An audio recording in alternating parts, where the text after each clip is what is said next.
입니다. 반갑습니다.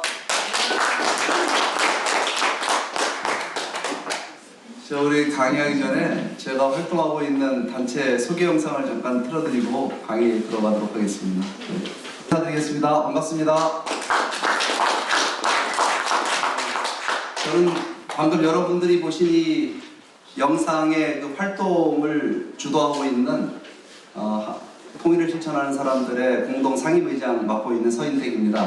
오늘 제가 여러분들 앞에 이 강의를 들려드려야 되는데 제가 저 뒤에서 들어오면서 보니까 이 강당이 아주 좀 길더라고요. 저 뒷자리에 계신 분들은 제 얼굴이 잘 보이시나 모르겠어요. 좀 가급적으로 앞자리에 오셔야 여러분들 성적이 잘 나올 것 같습니다. 어떻게 좀 움직여서 앞으로 좀 와주시면 고맙겠습니다. 하다 보면 강의 중에 그 핸드폰 쳐다보시는 분들이 많아요. 아마 핸드폰 보시는 분들은 나라를 사랑하시는 분들이죠. 요즘 나라들이 걱정되다 보니까 핸드폰에서 눈을 못 떼는데, 근데 그 핸드폰에 눈 못 떼는 분들이 대개가 보니까 또 부부 사이도 안 좋으시더라고요. 핸드폰 쳐다보다가 이제 부부싸움도 하고 그러는 거 제가 보게 되는데, 여러분 제가 오늘 강연하는 동안에 중요한 내용이기 때문에 핸드폰은 소리 안 나게 만들어서 가방 속에 넣어주시기를 부탁을 드리도록 하겠습니다. 오늘 제가 강연할 강연 제목은 한반도 통일의 역사적 기회와 코리안 드림이라는 주제의 강연입니다. 여러분 이 강의 제가 많이 하고 다니는데요. 요즘 다녀보면 사람들이 무슨 통일 얘기를 하고 다니냐 이런 얘기들을 합니다. 왜냐하면 통일이 될 것 같지 않다는 거예요. 왜냐하면 여러분 아마 이 자리에 계신 분들 연배가 많으신 분들인데 우리의 소원은 통일이라는 노래 우리가 얼마나 많이 불렀습니까? 꿈에도 소원은 통일. 그야말로 우리가 통일을 노래해왔는데 북한 체제는 변하지 않는다 이 말입니다. 3대 세습 독재 체제로 지금까지 굴러가고 있는데 저 체제를 보게 되면 가슴이 탁탁 막혀요. 그런데 이 북한 체제가 또 뭐라고 했냐면 핵무기를 개발해가지고 핵을 갖고 또 우리를 위협합니다. 그러다 보니까 여러분 한국 사회를 다녀보면 요즘에 무슨 종북 세력, 친북 세력 때려잡자 이런 소리들 하는데 저는 종북 세력, 친북 세력이라고 스스로 대놓고 얘기하는 사람은 별로 못 봤고요. 이런 사람은 많이 봤습니다. 북한에 대해서는 혐오가 느껴지고 북한이라면 염증이 난다. 현북 세력, 연북 세력은 정말 많이 봤습니다. 북한이라면 지겹다는 거. 더 이상 통일 같은 얘기하지 마라. 더더욱이나 여러분 몇 년 전에 우리가 개성공단에 남북연락사무소를 만들어서 우리 세금 갖고 만들어갖고 해놨는데 그거를 북한의 김여정이 나와가지고 그 파괴하는 모습 보면서 폭파시키는 모습 보면서 야 이제 통일은 물 건너갔다. 이제 안 된다. 자포자기하는 여러분 대한민국 사회가 된 것을 저는 지켜보면서 참 안타까운 마음을 금치 못합니다. 여러분 지금처럼 남북관계가 이렇게 어둡고 이렇게 여러분 칠같이 어두운 상황은 저는 없었다고 생각합니다. 그런데 여러분 어둠이 짙어지면 우리가 뭐가 온다고 얘기하죠? 새벽이 온다, 동이 튼다 이렇게 얘기합니다. 저는 지금이 통일을 실현할 수 있는 역사적 기회로 우리가 가고 있다라는 말씀을 오늘 이 자리에서 말씀드리고자 이 자리에 모였습니다. 이 자리에 참여 왔습니다. 제가 드리고자 하는 말씀은 뭐냐면 오늘 통일의 기회가 안 온 것이 아니라 통일의 기회가 오고 있다라고 하는 거예요. 여러분 북한 체제가 자기 체제를 유지하기 위해서 핵무기 개발했죠. 그 핵무기 때문에 지금 북한이 어떤 상황에 빠져 있습니까? 북한이 지금 대북 제재라는 걸 당하고 있습니다. 누구로부터 제재당하고 있죠? 유엔으로부터. 국제사회로부터 제재를 받고 있는데 이 유엔 안보리 제재라고 하는 것은 경제 제재입니다. 경제 제재 하게 되면 북한 경제가 어떻게 됐을까요? 지금 이 안보리 제재 받아고 북한 경제는 지금 북한 경제는요 이만저만 어려운 것이 아니라 완전히 지금 북한 경제는 몰락했다. 북한 경제는 완전히 무너졌다는 사실을 우리는 알고 있습니다. 그런데 이런 북한이 경제가 어렵다 보니까 북한 주민들에 대한 배급을 중단해버렸어요. 배급 중단된 지가 근 30년 가까이 됩니다. 그러다 보니까 북한 주민들이 지금 어디 나가서 먹고 살고 있습니까? 장마당 나가서 장사해서 먹고 산다 이 말이에요. 그런데 장사해서 먹고 사는데 그 장사해서 먹고 살다 보니까 이거는 뭐냐면 북한 경제가 더 이상 사회주의 배급 경제가 아니라 시장 경제로 진화됐는데 그 시장 경제, 이 장마당 경제에 지금 거래 대상 품목에 뭐가 들어가고 있느냐? 부동산이 들어갔습니다. 부동산을 사고 파는 그런 시장 경제로 북한 경제가 진화되고 있다라고 하는 거예요. 그런데 여기에 여러분 이 시장 안에 또 뭐가 유입되기 시작했냐면 한국 드라마 영화가 유입되기 시작했어요. 이 한국 드라마 영화를 북한 주민들이 본다는 건 뭘까요? 이거는 북한 주민들이 외부 정보에 눈을 뜨기 시작했다라고 하는 겁니다. 그러니까 여러분, 이 장마당에서 성장해서 이 한국 드라마 영화를 보고 큰 세대를 북한에서, 여러분 우리가 뭐라고 부르냐, 장마당 세대라고 부릅니다. 장마당 세대. 이 장마당 세대, 그러니까 어린애들인 줄 알아요. 어린애들. 장마당 세대는 어린애들이 아닙니다. 여러분 1980년대 중반에 태어난 세대들부터 장마당 세대라고 부르는 거예요. 그러면 1980년대 중반에 태어났으면 지금 나이가 몇 살이 됐을까요? 80년대 중반에 됐으면 나이가 어떻게 돼요? 40대입니다. 40대. 그럼 40대면 북한에서 40대 나이가 많은 겁니까? 적은 겁니까? 북한은 여러분 80, 90 그렇게 사는 나라가 아닙니다. 거기는 아마 60대 환갑 넘기면 아주 인생 잘 산 겁니다. 그런 나라에서 40대까지가 장마당 세대라고 하는 얘기는 뭐냐면 북한 여러분 사회의 주류 세대가 장마당 세대로 바뀌었다라고 하는 걸 의미하는 겁니다. 그러니까 여러분 이런 내용을 보게 되면 저는 요즘에 이런 얘기를 합니다. 북한 체제 종말기가 왔다. 북한 체제는 종말기로 접어들었다. 왜 그런가 하면요, 북한 체제를 유지해온 세 가지 축이 있는데 그 두 가지 축이 무너졌기 때문에 그렇습니다. 북한 체제를 유지해왔던 세 가지 축, 그게 뭐가 있냐면요, 북한의 여러분, 북한 정권이 북한 주민들의 의식주를 지배한 겁니다. 사회주의 배급 경제를 가지고 먹고 사는 걸 지배해왔어요. 북한 경제가, 북한 정권이. 그런데 여러분 이거 무너졌죠?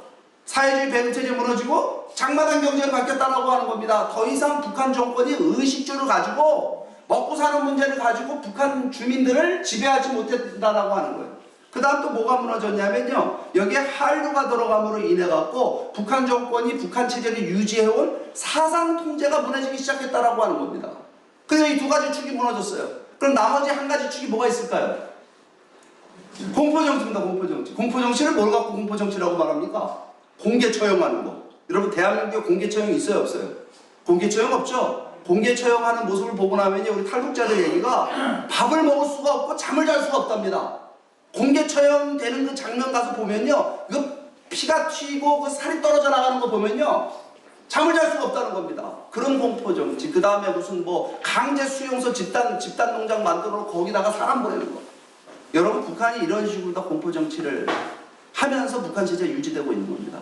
그런데 요즘 이 공포정치를 보게 되면 이 공포정치가 어느 쪽으로 지금 집중되고 있냐면요, 여러분 북한이 최근에 법을 하나 발표했습니다. 김정은이 2020년도에 반동문화사상 배격법이라는 거예요. 이거 무슨 법이냐면 한국 드라마 영화를 보다가 걸리면 처벌하는 법인데, 그 처벌의 강도가 어느 정도냐, 이거 보이십니까? 뒤에 분들은 안 보이실 것 같은데 여기 보시면요, 무기노동 교화형입니다. 북한에서 한국 드라마 영화를 보다 걸리면요, 무기노동 교화형 처벌을 받아요. 근데 이거 2020년도에 김정은이가 발표한 건데 이거 갖고 안 먹히나 봐요. 그래갖고 또 법을 하나 발표했습니다. 그 법이 뭐냐면 평양문화보호법이에요. 이거 무슨 법이냐면 평양어를 보호한다는 겁니다. 어느 나라 말로부터? 남조선 말로부터. 그러니까 한국 드라마 영화를 보다 보니까 북한의 젊은이들이 한국 드라마 영화에 나오는 말들을, 표현들을 따라하더랍니다. 자기야 오빠야 뭐 이렇게 부른다 이 말이에요. 그래서 이 법이요, 다른 말로 오빠 금지법이랍니다. 자기야 오빠야 하면은 처벌하는데, 이거 보세요. 처벌 조항이 뭐라고 돼 있어요? 무기노동 교화형 또는 사형입니다. 여러분 한번 생각해 보세요. 우리가 지금 21세기를 살아가고 있죠? 21세기에 대명천지에 살고 있잖아요. 그런데 여러분 이런 법을 가진 나라가 있습니까? 21세기가 아니라 인류 역사를 통틀어서 무슨 말을, 표현을, 이런 말을 자기야 오빠야 했다고 해가지고 여러분 무기노동교화형을 사형시키는 나라, 여러분 그런 체제가 인류 역사상에 존재한 적이 있었습니까? 없었습니까? 여러분 이 북한 체제는 우리 공존의 대상이 됩니까? 안 됩니까? 이거 보게 되면 여러분 이런 체제는 빨리 문을 닫아야 됩니다. 제 말이 맞습니까? 틀립니까? 네. 여러분 이런 법을 만들면, 그럼 여러분 제가 여쭤볼게요. 공포정치를 강화해서 공포정치 하나만 가지고 그 체제가 영원히 존속된 적이 있습니까? 없습니까? 없습니다. 공포정치를 강화하면 할수록 주민들의 반발은 더 커지는 거죠. 그러니까 여러분 북한은 지금 공포정치를 강화할 수 있는 데까지 강화해서 나가고 있는 겁니다. 그런데 여러분 이거 갖고 지금 유지가 안 되니까 지금 뭐가 일어나고 있냐면요. 북한 보게 되면 체제 말기, 체제 종말기 현상이 벌어지고 있습니다. 과거에는 여러분 전혀 발견할 수 없었던 그 체제 종말기 현상, 그게 뭐가 있냐면요. 지난번에 여러분 지난 연초에 작년입니다. 작년에 김정은이 뭘 발표했냐면 이제 대한민국, 그죠? 남북한은 하나의 민족이 아니다. 동족이 아니다. 적대적 두개 국가론이라는 걸 들고 나왔습니다. 적대적 두개 국가론을 들고 나오면서 뭘 얘기하냐면 이제 더 이상 남한은 민족이 아니고 우리의 통일의 대상이 아니다. 통일을 포기하겠다라는 발언을 하고 나왔습니다. 통일을 포기. 그래갖고 여러분 이게 평양에 가면 평양시 남부 지역에 있는 조국 통일 3대 현장 기념비가 있습니다. 기념탑. 이거 누가 만든 건지 아세요? 이거 김정일이가 만든 거예요. 김정일이 2000년도에 만든 건데 뭘 기념하기 위한 거냐면 김일성의 조국통일 3대 원칙을 기념하기 위해서 만든 조국통일 기념탑입니다. 이걸 갖다가 파괴시켜 버렸어요. 아마 뉴스 통해서 보셨을 겁니다. 근데 이거 여러분 보통 일입니까? 이게 지금? 이게 보통 일이 아닙니다. 왜 보통 일이 아니냐면요. 우리가 북한 체제를 보게 되면 북한 체제는 어떤 체제냐면 김일성을 신으로 믿는 김일성 종교. 그게 북한입니다. 김일성 종교의 나라죠. 그러니까 김일성 종교라고 하는 건 그 종교마다 종교에는 뭐가 있어요? 종교라고 보면은 종교에는 교리가 있습니다. 교리. 여러분 김일성 종교의 교리는 뭘까요? 그게 하나가 민족이고 하나가 통일입니다. 그 민족 통일이라고 하는 건 김일성 교의 교리입니다. 그런데 이것을 지금 부정하는 거예요. 누가? 손주대는 김정은이가 부정하는 건데 김정은이 권력은 누구로부터 상속받았어요?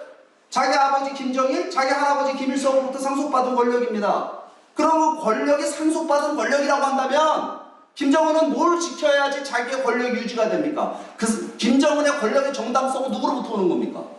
자기 아버지 할아버지로부터 오는 거예요.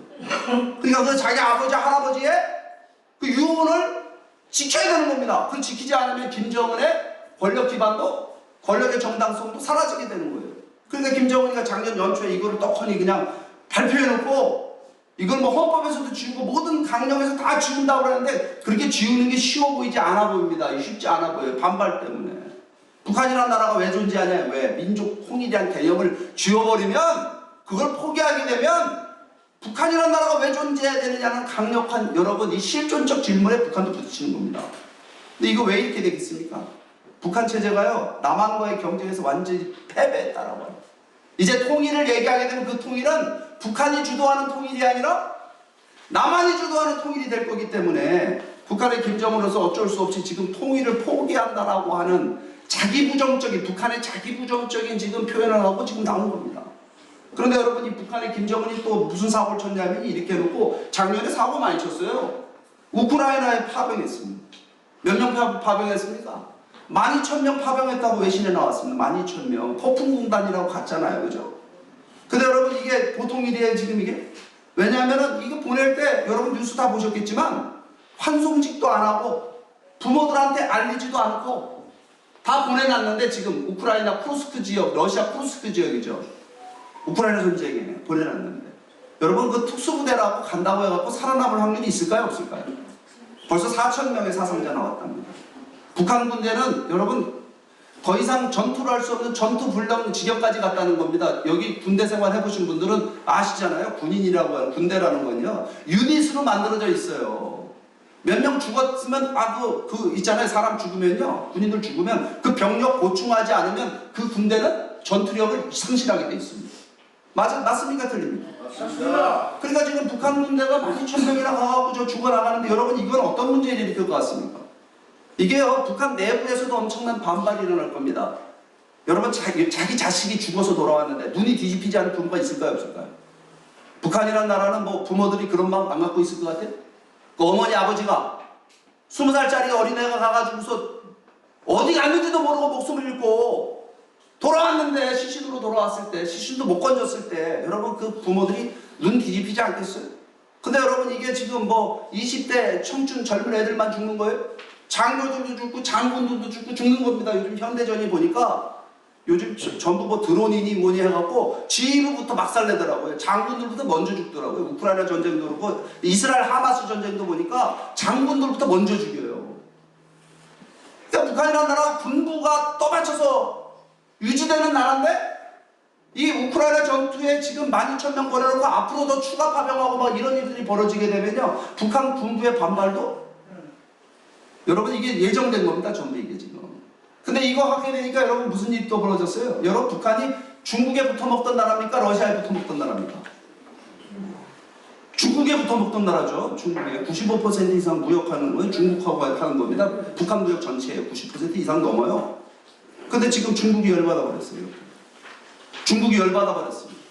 근데 중국만 열받은 게 아니라 지금 여러분 북한이 우크라이나 파병하는 사건을 통해 갖고 북한이 어떤 나라가 됐냐면요, 지금 미국이라는 나라 입장에서 보면 북한이 가장 문제 골치 아픈 나라가 되어버린 겁니다.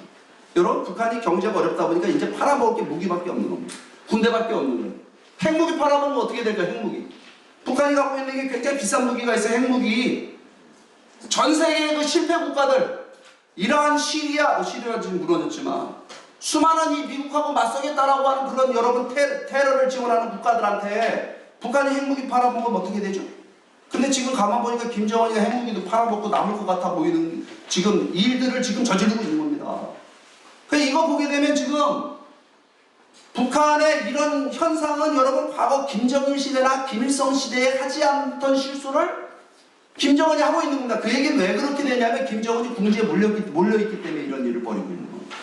제 말이 맞는 것 같습니까? 틀린 것 같습니까? 맞습니다. 그건 무슨 얘기냐면 지금 오늘 우리는 통일의 기회가 왔다라는 얘기를 제가 말씀드리려고 하는 거예요. 지금 북한 내부 상황을 보게 되면 과거 여러분들이 우리가 지켜봤던 북한이 아니다라고 하는 겁니다. 완전히 북한 주민들의 의식과 사상도 무너지고 있고 북한 경제라고 하는 것은 더 이상 희망이 없다 이 말입니다. 최근 2년 전에 여러분 영국 BBC라는 방송이, BBC 아시죠?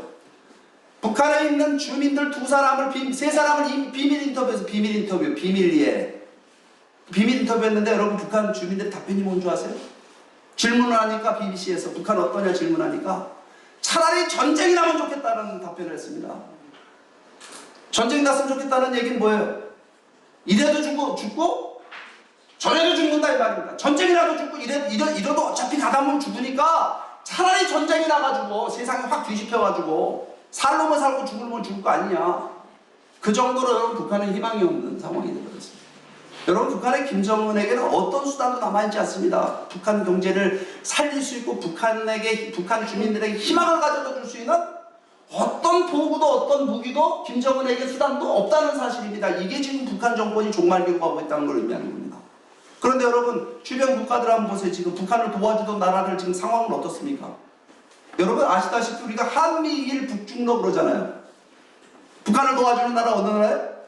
러시아 중국입니다. 이게 러시아 중국이 언제부터 도와줬습니까? 이거 여러분 우리가 해방과 더불어 소련이라는 나라가 여러분 북한을 만들어줬잖아요. 조선민주주의인민공화국은 소련이 만들어준 나라입니다. 저 나라는. 그죠? 그 다음에 여러분 그 뒤로 누가 도와줬어요? 중국의 6.25 전쟁 때부터 해갖고 중공군이 참여하고 중국이 도와준 겁니다. 그 지금까지 무슨 혈맹이니 무슨 뭐 순망치안이니 뭐 이런 관계로 다 중국과의 관계를 이어온 건데 지금요 러시아가 우크라이나 쳐들어갔다가 지금 몇 년째 지금 고생하고 있습니까? 러시아 우크라이나 전쟁이 일어난 지 4년 됐죠? 여러분 전쟁이라고 하는 건요 한 나라의 국가 경제를 완전히 무너뜨릴 수 있는 거예요. 아무리 강대국이어도 근데 여러분 러시아는 그렇게 대단한 강대국이 아닙니다. GDP 보면요 우리나라하고 똑같습니다. 남한 GDP하고 러시아 같대요.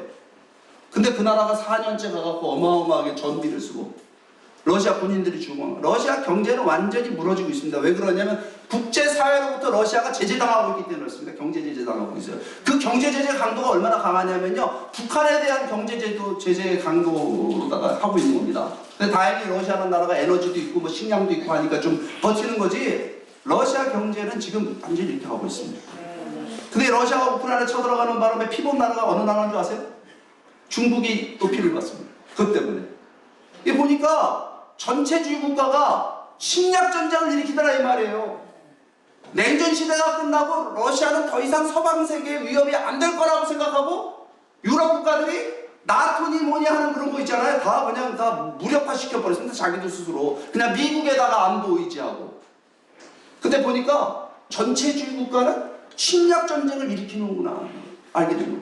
그래서 여러분 나토가요 중국을 주적으로 규정했어요. 미국이 중국을 손보는 거 왜 트럼프가 등장해갖고 미중 패권 전쟁 시작했잖아요. 그죠? 기억나시죠 여러분? 2016년도 시작됐어요. 근데 그때만 해더라도 미국 혼자 하는 거였습니다. 안 따라왔으면 유럽 국가들이 전부 동참 안 했어요. 근데 지금 어떻게 됐습니까? 나토가 중국을 주적으로 규정했습니다. 그리고 미국이 중국을 제재하는데 미국의 그 리더십을 따라서 서방 국가들이 지금 미국 따라가고 중국을 지금 제재하는 일에 동참하다 보니까 지금 중국 경제는 어떤 것 같습니까? 중국 경제 어떤 것 같아요 지금? 자, 뉴스 안 보세요? 중국 경제 좋아요 나빠요? 중국 경제는요 지금 여러 성들이 지금 국가 뒷불이 우리 IMF 만든 거 있죠? 국가 부도 선언했을 때 여러분 여러 지금 지방성들이요 부도 선언하고 나오기 시작했습니다. 혹시나 이 중에서 뭐 중국 가서 사업하실 분들은 제가 보니까 눈에 안 뵈는데 중국 가서 사업하는 아드님이 계시면 말려주세요. 지금은 아닙니다. 지금 기다려야 됩니다. 중국 가서 영원히 사업하지 말라는 게 아니라 지금은 불안정성이 굉장히 높다는 사실을 알아야 됩니다. 그러니까 지금 보세요. 북한을 도와주고 북한이 의지해왔던 두 개 나라가 둘 다 어떻게 되고 있어요? 미국과 러시아하고 중국이 다 골로 가고 있잖아요. 골로. 쉬운 말로 표현해서. 그 다음에 북한이라는 나라는 지금 어때요? 상황이 지금 보통 안 좋은 게 아니에요. 그죠? 북한 주민들에게 어떤 희망을 줄 수 없는 북한 체제가 지금 되고 있다라고 하는 사실은 이건 우리가 여러분 분단 이후에 여러분 한 번도 우리가 맞이하지 못한 새로운 상황과 현실을 맞이하고 있는 이걸 잘하게 되면 우리는 뭐 할 수 있어요? 뭐 할 수 있습니까 여러분? 통일할 수 있다 이 말입니다. 통일할 수 있어요. 근데요 여러분들 제가 눈을 이렇게 보니까 통일 안 될 것 같다는 생각 하시는 것 같아요. 왜냐하면요 통일 안 될 것 같다는 생각하시면 이것 때문에 지금 맞잖아요 지금. 우리는 굉장히 중요한 역사적인 지금 이 통일을 이루느냐 못하느냐의 중요한 순간에 와 있지 제가 통일이 된다 이렇게 얘기한 게 아닙니다. 여러분 통일은 무조건 됩니다. 이런 얘기하는 게 아니에요. 우리가 통일을 만들어야 되는데 통일이 안 되면 여러분 다시 위기가 찾아올 겁니다. 북한의 김정은의 여러분 저 망나니 같은 뭐랄까요? 저런 행동도 어떻게 제어할 수 있어요? 우리가 핵무기 갖고 장난치는데 지금. 여러분 한반도는 여러분 세계의 화약고입니다. 얼마나 위험한 순간인지 몰라요 지금. 이 한반도 문제가 해결되지 않으면 지금 미중 패권 전쟁 있지 않습니까? 미국하고 중국하고 붙는 거 아마 그게 한반도에서 벌어질지 몰라요. 무력전으로. 그러니까 이거 반드시 통일을 해야 되는데 지금 한국 사회를 보게 되면 한국 정치권이나 여러분 한국 사회 보게 되면 통일을 실현할 수 있는 지도력을 갖고 있습니까? 없습니까? 우리 사회. 우리 사회는 없어요. 여러분 왜 북한 체제가 지금까지 80년 동안 지속된 줄 아십니까? 왜? 그 남한 사회가 분열되기 때문에요 언제나. 그러니까 북한의 대남 전략이라고 하는 거 있잖아요. 북한의 통일 전선부 뭐 이런 데 있지 않습니까? 북한의 대남 전략을 담당하는 기구들의 여러분 대남 전략의 기본은 뭔지 아십니까?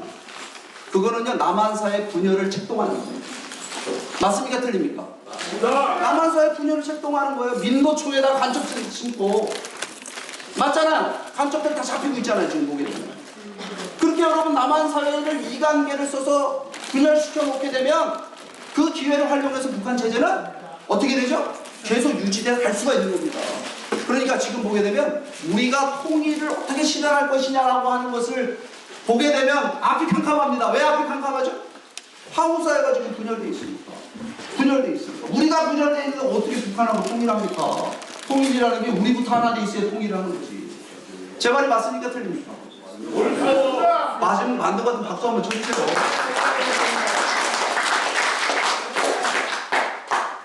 그러면 우리가 통일하려면 뭐부터 해야 될까요? 뭐부터 해야 될까요? 여러분 이게 남한 사회가 분열되어 있다 보니까 통일론도 분열되어 있습니다. 진보 진영 가면요 통일을 어떻게 해야 됩니까? 그러면 이런 얘기만 맨날 해요. 우리가 북한을 갖다가 북한하고 통일하려면 그들을 이해해주고 교류하고 협력하고 대화 나눠가지고 그죠? 따뜻하게 햇볕이 져가지고 옷을 벗긴다 이 옷을 스스로 벗을 수 있도록 햇볕을 따뜻하게 쬐주자요. 햇볕 전쟁 들어보셨죠? 이런 얘기예요. 근데 저쪽 보수 진영 가면 뭐라고 얘기하냐면 이제까지 우리가 북한한테 따뜻하게 햇볕 쬐준다고 우리가 돈 갖다 주고 우리가 물자 갖다 줬는데 구호물자 갖다 줬는데 북한이 그거 갖고 뭐 했냐 이거예요.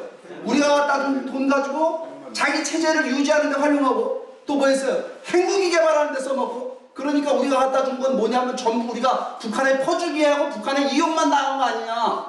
그러니까 북한을 변화시키는 길은 그런 방법 아니고 어떻게 해야 되느냐? 제재와 압박을 통해서 북한을 변화시켜야 된다 이렇게 얘기합니다. 어느 게 맞는 겁니까? 어느 게 맞는 거예요, 여러분? 후자가 맞다고 보니까 여러분들 정치 성향을 제가 딱 알겠습니다. 근데 여러분 이거 방법론이에요. 어떤 건 맞고 어떤 건 틀리다고 얘기할 수가 없어. 두 가지 방법 다 필요한 방법입니다. 근데 왜 그 두 가지 방법 갖고 우리는 진영을 나눠서 싸우고 있냐면요. 한국 사회가 이념적으로 사상적으로 분열되어 있기 때문에 그 방법론 갖고 싸우고 있는 겁니다. 그럼 뭐에 대한 합의가 없냐면요. 통일을 통해서 어떤 나라를 실현할 것이냐라고 하는 비전에 대한 합의가 없이 과정과 방법에 대한 논의를 갖고 여러분 맨날 갑론을 막 싸우고 있다 이 말입니다. 맞습니까? 틀립니까? 맞습니다. 그러면 통일을 통해서 어떤 나라를 실현할 것이냐라고 하는 그게 먼저 쓰면 과정과 방법에 대한 거는 그렇게 우리가 막 싸워야 될 필요가 있을까요? 없을까요? 그거는 싸워야 될 필요가 없는 거예요. 목표와 비전이 설정되면요. 과정과 방법은 유연하게 그 방법을 찾아가면 되는 거예요. 맞죠? 그러면 여러분 통일을 통해서 어떤 나라를 실현할 것이냐 비전과 목표는 중요할까요? 중요하지 않을까요? 중요합니다. 이건 대단히 중요한 얘기가 되겠습니다. 그러면 여러분 이 통일을 통해서 여러분 이게 통일을 하는 데 있어서 한 국가가 비전을 가져야 된다. 공통의 비전을 가져야 된다. 비전에 공감대를 가져야 된다. 라고 하는 사례를 들 수 있는 여러분 역사적 사례가 어디에 있을까요? 통일을 통해서 가장 대박을 친 사례가 어느 나라에 있을까요? 독일. 미국이라는 나라가 있습니다. 미국. 야, 미국이 무슨 통일됐어? 여러분들 중에 그렇게 생각하실 분들이 있을지 모르겠습니다. 우리나라 사람들은 미국이라고 부르는데 미국 가면 아무도 미국이라고 안 불러요. 미국 가면 자기 나라 이름을 뭐라고 그래요? United States of America 그러잖아요. USA 그러잖아요. 앞에 United가 무슨 뜻입니까? 이게 통일됐다는 뜻입니다. 여러분 미국에 미국 민족 있어요 없어요? 미국 가면 미국 민족? 없습니다. 거기는 흑인도 있고 백인도 있고 동양인도 있고 오색인종이 모여갖고 그죠? 하나의 국가를 실현한 겁니다. 핏줄도 다르고 종교도 다르고 언어도 다르고 역사도 다르고 문화도 다르고 모든 것이 다 다른 사람들이 모여가지고 하나의 나라를 만들었을 뿐만 아니라 인류 역사에 등장해보지 못한 초강대국을 만들었습니다. 그것도 200년 만에. 여러분 그럼 미국은 뭘 중심으로 통일된 나라일까요? 민족이라든가 핏줄 개념이 아니잖아요. 지금 통일된 경우에는. 뭐 갖고 통일했어요? 미국은요. 비전을 중심으로 통일된 나라입니다. 그럼 미국의 비전이 언제 탄생되냐면요. 미국이란 나라는 원래 영국의 식민지였다 이 말입니다. 영국에서 식민지에서 이 독립을 하려고 보니까 영국 사람들이 반대하잖아요. 그래서 일어난 전쟁이 독립전쟁입니다. 독립전쟁을 앞에 두고 미국의 그 건국의 아버지라는 분들이 모여 앉아서 이 독립전쟁 하기 전에 뭘 하냐면은 우리가 어떻게 싸워서 영국 군대하고 싸워서 이길 것이냐라고 하는 싸움의 병법에 대한 걸 논의하는 것이 아니라 우리가 독립하게 되면 이 아메리카 대륙에 어떤 나라를 세울 것이냐라고 하는 독립의 비전, 독립의 정신 이것을 합의하는 일을 먼저 하게 됩니다. 독립의 이상을 합의하는 일을 먼저 하게 됩니다. 그 이상이 담겨 있는 게 바로 미국의 독립선언문입니다. 이 독립선언문이 앞에 있는 독립선언문을 보게 되면 이렇게 시작됩니다. 우리들은 다음과 같은 사실을 자명한 진리로 인정한다.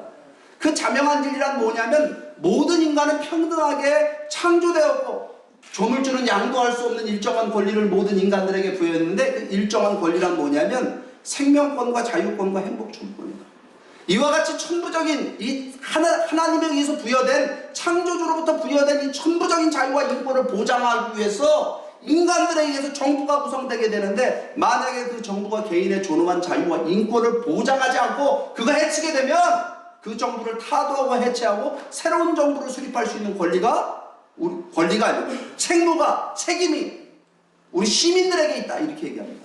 여러분 이 내용 들으실 때 어떤 생각이 드세요? 이상하게 들려요? 아니면 아주 상식적인 얘기도 들려요?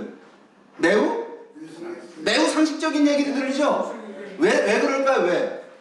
이거 왜 그렇게 여러분들한테 상식적으로 들리냐면요. 오늘 대한민국 국민들이 누리고 살고 있는 자유민주주의의 근본 가치와 이상을 설명하고 있는 내용이기 때문에 너무나 오늘 우리들에게는 자연스럽게 들리는 겁니다. 근데 여러분 1776년 미국의 당시 상황으로 거슬러 올라가 보자고요. 그 당시에 1776년도에 이런 얘기를 한다라고 하는 건 이거는 어떤 얘기일까요, 여러분? 모든 인간은 평등하게 창조됐다? 이런 얘기를 쉽게 할 수 있는 사회였을까요? 아니었을까요? 여러분, 미국은 영국의 식민지였습니다. 영국 밑에 있던 나라입니다. 당시 땅입니다. 영국 땅이었습니다. 당시에. 그러면 여러분, 영국에는 뭐가 있어요? 왕이 있잖아요. 왕. 왕 밑에 귀족, 귀족 밑에 평민, 평민 밑에 뭐가 있습니까? 천민이 있잖아요. 그 모든 인간은 평등하게 창조된 겁니까? 아니잖아. 이건 뭐냐면 군주제, 봉건제, 신분제 사회였다 이 말입니다. 모든 인간은 평등하게 창조됐다는 말은 쓸래야 쓸 수 없는 말인 겁니다. 모든 인간들은 각자 모든 인간들은 다 자기 나름대로의 계급과 신분을 갖고 사는 겁니다. 그 계급과 신분은 누가 결정하는 겁니까? 이 봉건제, 군주제 사회에서는 누가 결정해 주는 거예요? 누가 부여하는 겁니까? 그거는 왕이, 국가가 너는 귀족, 너는 평민, 너는 쌍놈 규정하는 겁니다. 근데 지금 여기서 지금 뭐라고 얘기하고 있냐면 모든 인간은 평등하게 창조되었다 이렇게 지금 주장하고 나면 이런 이상이 실현된 나라를 만들겠다라고 하는 겁니다. 그거는 우리나라 조선시대에 1776년이 여러분 정조임금 즉위년 정조임금 앞에 가갖고 전하 모든 인간은 평등하게 창조되었습니다 이런 얘기하는 거랑 똑같은 겁니다. 어떻게 됐을 것 같아요? 그런 말을 했다라고 한다면 그거는 그냥 삼족을 멸해버리는 거죠. 그거는 무슨 얘기냐면 여기에 모든 인간은 평등하게 창조되었다는 말은 이거는 혁명적인 사상이었다라고 하는 겁니다. 매우 급진주적 정치 철학이었습니다 당시에는. 그런데 인류 역사 이래 한 번도 실현해보지 못한 한 번도 등장해보지 않았습니다. 못한 그런 이상을 실현하겠다고 나온 거예요. 왜 그러죠? 여러분 이거는 지금 뭐냐면 이런 나라는 존재하지 않았어요. 서구라파에도 없었고 동양에도 없었고 인류 역사에 한 번도 모든 인간은 평등하게 창조됐다라는 이상이 실현된 나라는 없었는데 그런 나라를 실현하겠다. 그러니까 이건 뭐냐면요. 미국은 새로운 국가를 실현하겠다고 나온 겁니다. 뭔가 나라를 만드는데 우리는 이런 설계도를 가지고 나라를 발명하겠다고. 그러니까 미국은 발명된 나라입니다. 아이디어에 의해서. 이런 아이디어가. 그런데 여러분 이거는 선언적인 얘기죠. 어디까지는. 미국이라는 나라가 탄생과 더불어 미국의 헌법이 이제 1789년 뭐 이 시기에 이제 책정이 됩니다. 그럼 미국이라는 나라가 만들어지자마자 모든 인간이 평등하게 창조됐다는 이상이 실현된 나라가 됐을까요? 못됐을까요? 안 되죠. 왜냐하면 흑인 노예 제도가 있었다 이 말이에요. 그 흑인들은 모든 인간에 포함됐어요? 안 됐어요? 인간 안에도 흑인들은 포함이 안 되는 겁니다. 그러니까 흑인 노예를 해방하겠다고 어떤 지도자 한 분이 나오는데 그분이 누구예요? 링컨. 에브라함 링컨이라는 분이 일어나서 흑인 노예를 해방하려고 보니까 반대가 또 극심한 거예요. 누가 반대하냐면 흑인들을 노예로 삼아서 농사 짓고 있었던 대형 농장주들이 반대하는 겁니다. 농장주인들이. 그러니까 남부에 있었던 대형 농장주들이 힘을 합쳐갖고 뭘 하냐면요. 남아메리카 공화국으로 독립해 나갑니다. 미 연방이 둘로 쪼개지는 겁니다. 미국이 남북으로 분단된 국가가 돼버려요. 그러니까 그것 때문에 여러분 일어난 전쟁이 링컨 대통령이 일으킨 전쟁이 남북전쟁입니다. 그 남북전쟁은 여러분 말랑말랑한 전쟁이었을까요? 아니면 치열한 전쟁이었을까요? 역사 공부들 많이 하셨네 보니까 65만 명이 죽은 전쟁. 어마어마한 전쟁입니다 여러분. 근데 뭐 때문에 전쟁한 거예요? 흑인 노예가 당시 300만 명 있었는데 300만 명이 있었는데 그 흑인 노예 300만 명을 해방하기 위해서 65만 명이 목숨을 바친 겁니다. 그럼 여러분 여기서 우리가 배울 점 없어요? 여러분 우리가 미국 사람들은 피부색도 다른 흑인들을 노예로부터 해방하는데 목숨을 바쳤어요. 근데 여러분 생각해 보세요. 흑인 노예하고 북한에 있는 우리 북한 동포들도 지금 노예를 살고 있는데 흑인 노예하고 북한에 살고 있는 우리 2,500만 우리 동포 노예와 같은 삶을 살고 있는데 어느 쪽 삶이 더 비참할 것 같아요? 흑인 노예일까요? 북한 노예일까요? 우리 북한 동포들일까요? 여러분 흑인 노예들은 저렇게 우크라이나 전쟁 같은 데 끌려가지 않습니다. 흑인 노예들은 말 잘못했다고 공개 처형하지 않습니다. 그 노동력인데 왜 죽입니까? 여러분 북한 동포들이 더 비참한 삶을 살고 있어요. 근데 우리는 피부색도 같고 반만년 역사를 함께할 하나의 민족이라고 우리가 얘기하고 있는데 여러분 우리는 목숨 걸고 저 북한 동포를 해방시키겠다, 북한 동포를 살리겠다 라고 하는 대한민국의 젊은이들이 있습니까? 없습니까? 통일교육이 다 엉터리예요. 통일되면 뭐 경제적 효과가 어떻고 이기심에 여러분 얘기하는 통일 교육은요, 그건 잘못된 교육이라고 저는 생각합니다. 통일은요, 이런 거 보게 되면 우리가 인간이라면 해야 되는 게 통일입니다. 왜? 그 통일은 곧 북한 동포들의 해방이기 때문에. 제 말이 맞습니까? 틀립니까? 여러분? 맞으면 여러분들이 각자 한번 그럼 여러분 이 전쟁에서 아까 65만 명이 죽었다고 말씀드렸는데 가장 많은 사람이 죽은 전투 현장이 어디냐면요, 치열했던 전투 현장이 게티스버그입니다. 그 게티스버그에서 5만 명의 사상자가 나와요. 그 게티스버그에 5만 명의 사상자가 나오니까 여기 1만 명이 죽어요. 그 공동묘지를 만듭니다. 게티스버그에. 그 게티스버그에 가서 그 공동묘지에 가갖고 링컨 대통령이 연설을 하게 되는 그 연설이 그 유명한 게티스버그 연설입니다. 그 게티스버그 연설에서 링컨은 뭐라고 가서 연설을 하냐면 87회전에 우리 선조들은 자유 속에 잉태된 나라, 모든 인간은 평등하게 창조되었다고 하는 믿음 위에 받쳐진 새로운 나라를 이 대륙에 낳았습니다. 그런데 오늘 우리는 이 신념을 지키느냐? 지키지 못하는 애 내전을 치르고 있습니다. 이렇게 얘기를 해요.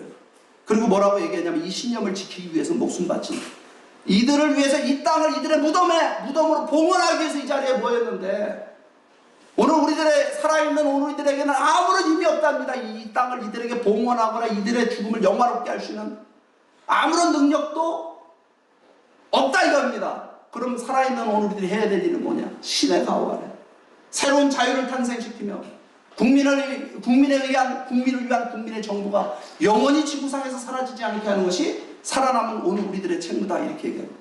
이 연설이 여러분 얼마나 감동적인 연설이면 미국 세계사에 여러분 민주주의 요즘에 자유민주주의 지키겠다고 길거리에 우리가 많이 나가서 지금 데모들 하고 있잖아요.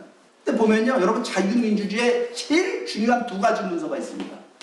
세계사에 자유민주주의에서 가장 중요한 두 가지 문서가요, 제가 금방 보여드린 미국의 독립선언문하고 이 링컨 대통령의 게티스버그 연설문이요, 자유민주주의 얘기할 때 제일 중요한 두 가지 문서가 되게 됩니다. 여러분 이 연설을 이렇게 링컨 대통령이 해요. 그래갖고 여러분 남북전쟁을 승리로 이끌어요. 그런데 여기 남북전쟁을 승리로 이끈 이 게티스버그 연설문을 보게 되면 뭐가 담겨져 있어요?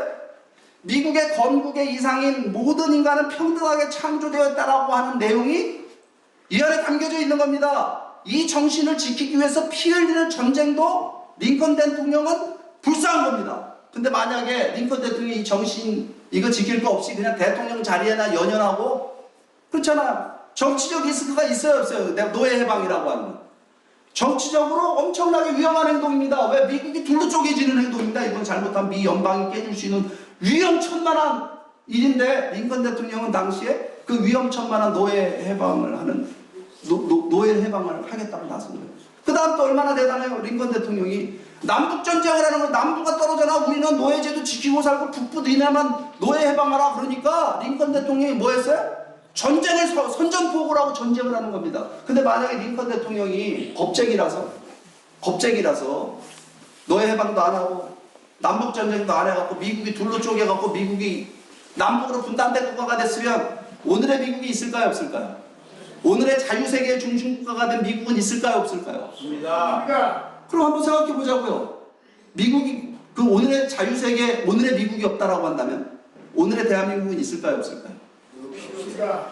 오늘의 대한민국은 없죠. 그게 무슨 얘기냐면 이거는요 세계사를 바꾼. 그래서 제가 민주주의를 얘기할 때 자유민주주의를 얘기할 때 제일 중요한 두 가지 문서가 이렇게 말씀드리는 겁니다.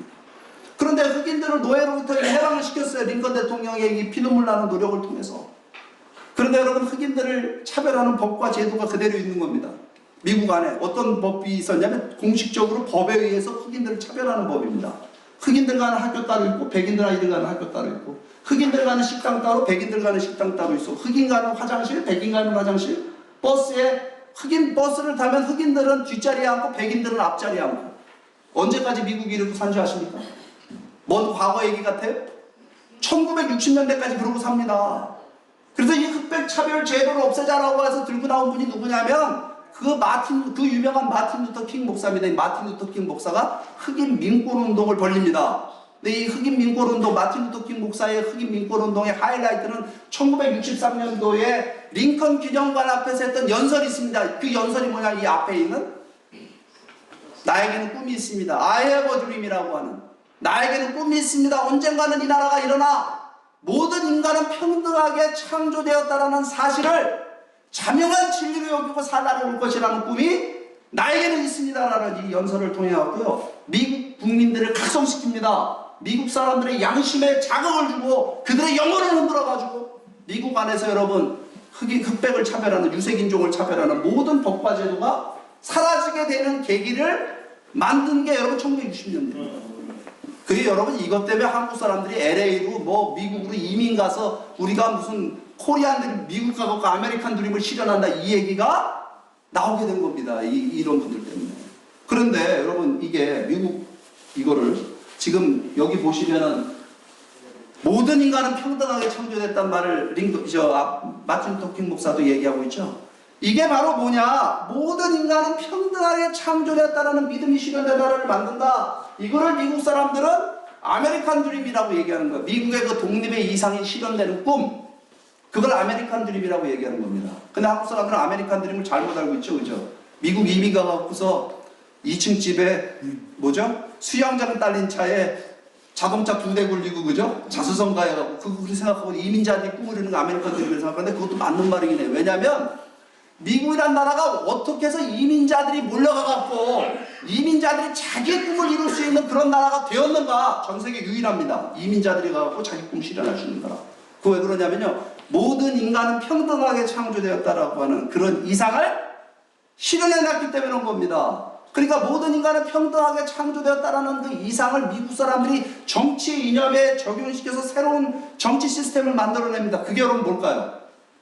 그게 바로 자유민주주의입니다. 이 미국의 건국의 아버지들이 모든 인간은 평등하게 창조되었다는 말을 했는데 그걸 미국 사람들이 대를 이어서 경제 시스템에 적용시켜서 새로운 경제 시스템 만들어냅니다. 새로운 경제 철학 중심으로 해서. 그게 뭘까요, 여러분? 누구든지 열심히 일하면 자수성가의 꿈을 이룰 수 있고 부자가 될 수 있다. 피부색에 관계없이, 신분에 관계없이. 그게 뭐예요? 그런 경제 시스템이 뭐예요? 바로 자유 시장 경제잖아요. 그게 어느 나라에서 만들어졌습니까? 그게 바로 미국에서 만들어진 제도입니다. 제가 이렇게 미국에서 만들어졌다니까 어디가 아니라 발로나, 영국에서 만들어진 거 아니냐고. 아담 스미스가 자본론을 영국에서 썼는데. 맞아요. 거기서 쓴 건 맞아요. 근데 그 이상은 어느 나라에서 실현이 됐습니까? 그 이상은 유럽이 아니라 미국에서 실현된 겁니다. 여러분, 제가 자유민주주의, 자유시장 경제는 여러분 이거는 분리시킬 수 있어요, 없어요? 분리시킬 수 없죠. 그럼 한번 여러분 생각해 보세요. 1945년 2차 세계대전이 끝났잖아요. 2차 세계대전 1945년에 끝났잖아요. 1945년 이전에 유럽 국가들 중에 자유민주주의, 자유시장 경제한 나라가 있으면 얘기해보면 어느 나라예요? 아무 데도 없습니다. 다 제국주의, 식민지배하던 나라들이잖아요. 근데 무슨 자유민주주의, 자유시장 경제예요? 그건 미국에서 만들어진 겁니다. 그러니까 미국이란 나라가 자유민주주의, 자유시장 경제를 통해서 어떤 나라가 되냐면 어떤 사람들이 이민을 오더라도 자기의 꿈을 실현할 수 있고 자수성가의 꿈을 실현할 수 있는 그런 나라가 되다 보니까 세계에 여러분 꿈을 가진 많은 젊은이들이, 유능한 젊은이들이 다 어디로 가요? 미국으로 여러분 배 타고 건너고 강 건너가갖고 오늘의 미국이 만들어진 겁니다. 맞죠? 그러니까 여러분 지금 잘 사는 미국의 그 부자들 있죠? 여러분 일론 머스크 아세요? 테슬라 만든 일론 머스크? 그 이민자 아들입니다. 이민자. 다 이민자들이 여러분 1세대, 2세대 만에 미국의 최고의 재벌 갑부가 될 수 있는 나라. 그런 나라 미국. 우리나라는 그게 가능해요, 불가능해요? 우리나라 방글라데시나 어디서 와갖고 여러분 우리나라 와갖고 1세대, 2세대 지나면 재벌 될 수 있어요, 없어요? 이게 불가능한 겁니다. 미국만 유일하게 가능한 겁니다. 그거 어디서부터 온 거냐? 바로 그 정신이 뭐로부터 온 거냐면 그런 나라, 그런 체제가 뭐로부터 만들어진 거냐면 바로 그 미국의 건국의 이상을 실현하겠다라고 하는 부단한 노력 때문에 된 겁니다. 그러면 미국의 아메리칸 드림을 한마디로 슬로건 하시겠습니다. 미국 사람들이. 이거 제가 쓴 거 아닙니다. 미국 사람들이 뭐라고 써놨습니까? One nation under God 이렇게 됩니다. 하나님 아래 하나의 나라라는 겁니다. 이거 여러분 무슨 뜻일까요? 야, 이거 미국 가면 기독교 믿으라는 얘기인가 보다. 하나님 아래 하나니까. 아닙니다. One nation under God은 무슨 뜻이냐면요, 이걸 뭘 규정하고자 하는 거냐면 인간의 자유와 인권의 원천이 무엇이냐라고 하는 걸 규정하는 겁니다. 인간의 자유와 인권의 원천이 절대자 창조주로부터 왔다라고 하는 걸 지금 규정하고 있는 겁니다. 여러분 이 개념은 중요할까요? 중요하지 않을까요? 중요합니다. 자유와 인권을 규정함에 있어서 인간의 자유와 인권을 규정함에 있어서 인간의 자유와 인권이 누구로부터 비롯되느냐 원천이 뭐냐라고 하는 건 대단히 중요한 개념입니다. 지금 여러분 미국의 건국의 이상이 혁명적인 건 뭐냐면요. 그 이전에 여러분 미국이 있기 전에 자유와 인권의 개념은 있었을까요? 없었을까요? 없었습니다. 자유와 인권의 개념은 존재한 적이 없어요. 자유와 인권이란 말이 있었다 하더라도 그 자유와 인권은 아무런 의미가 없는 말이었어요. 그런데 지금 미국 사람들이 뭘 얘기하고 있는 거냐면 미국의 건국의 아버지 자유와 인권이 창조주 절대자로부터 왔기 때문에 정부 따위나 국가 따위가 창조주로부터 초월자로부터 부여받은 인간의 자유와 인권을 박탈할 수 없다. 만약에 그런 정부가 나오게 되면 그 정부는 타도하고 해체해야 된다라고 하는 개념이 등장한 겁니다. 멋있는 얘기 아니에요, 그죠? 그런데 요즘에 근데 여러분 요즘에 미국이 병들고 있어요. 미국이 어떻게 병들고 있냐면 이걸 지우려고 해요.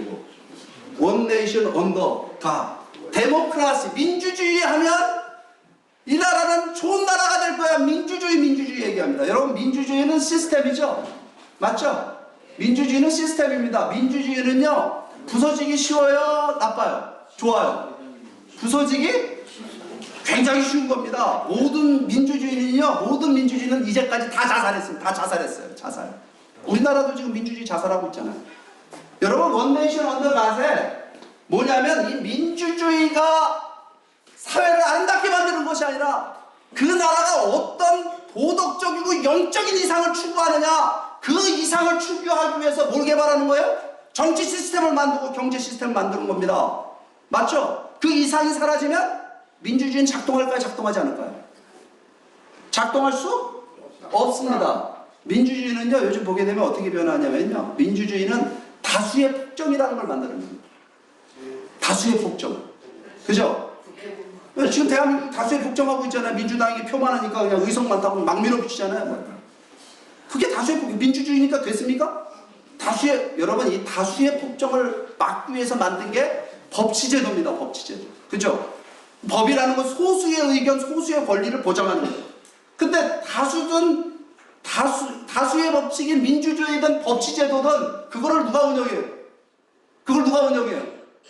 그거는 대의제 민주주의에서 여러분 그 누가 운영해요? 군주가 아니라 사람이 운영하는 건 시민들이 운영하는 거잖아요. 근데 그 시민들이 도덕적이고 윤리적인 의식이 없으면 그 민주주의는 작동해요? 법치제도 작동하지 않아요? 여러분 지금 헌재 보고 있잖아요, 여러분들. 법만 있다고 돼요? 법을 운영하는 사람이 잘못된 도덕적 의식을 갖고 있으면, 윤리의식을 갖고 있으면 법이 흉기가 됩니다. 그러니까 여러분 미국 사람들은 지금 뭐냐면 민주주의가 작동할 수 있는 근본 토대는 뭐냐? 원네이션 언더갓. 이 얘기 왜 했냐면요 인간의 자유와 인권의 원천이 창조주로부터 왔다라는 개념의 설정은 뭐냐면 인간이 지키고 살아야 되는 윤리적 도덕적 원칙도 누구로부터 오는 거예요? 누구로부터 오는 거예요 이게? 이게 인간이 만드는 거예요? 이게 인간 개개인마다만 만들 수 있다고 보는 것이 아니라 자유와 인권의 원천이 초월자로부터 왔다고 한다면 인간이 지키고 살아야 되는 삶의 원리도 초월자로부터 왔다는 겁니다. 그러니까 이거는 뭐냐면요 미국의 민주주의 만든 사람들이 뭐라고 봤냐면 미국이란 나라는 유대 기독교적 전통을 갖고 있는 신앙적 전통을 공유하고 있는 나라이기 때문에 미국만 이 민주주의가 작동한다고 본 겁니다.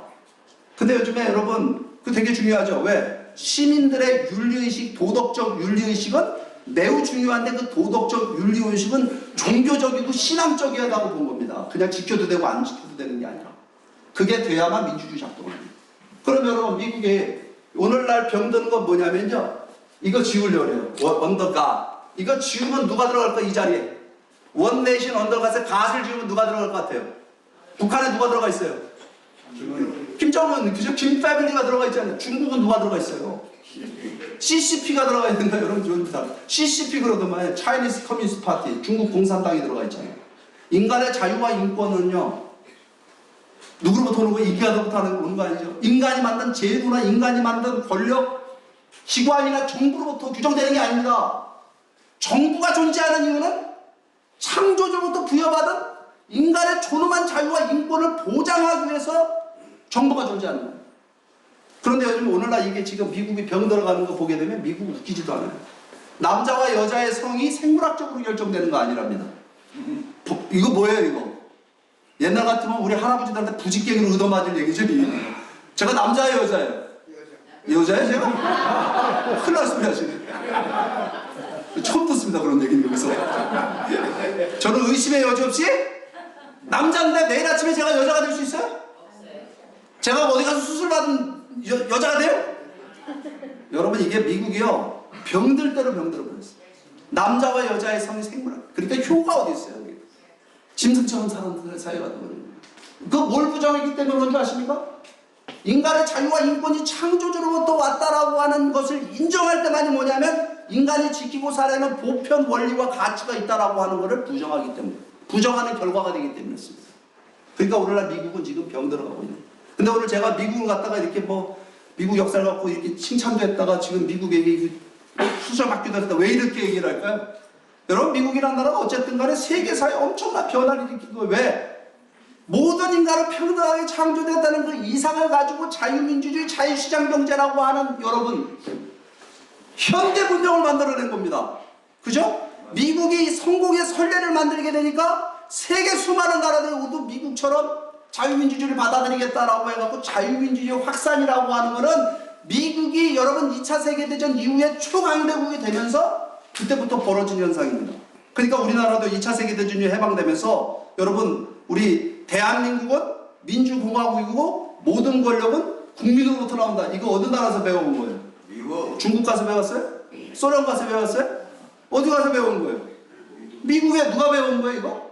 이승만 박사 비롯해갖고 여러분 당시에 독립운동가들이 여러분 미국의 민주주의 제도에 영감을 받아갖고 만들어진 게 대한민국인데 여러분 대한민국 체제를 잘 선택해서 세계 10위의 경제대국이 됐고 북한은요 소련의 스탈린식 그 공산주의 받아들였다가 세계에서 가장 못 사는 가난한 나라 됐잖아요. 그 잘한 거예요 잘못한 거예요?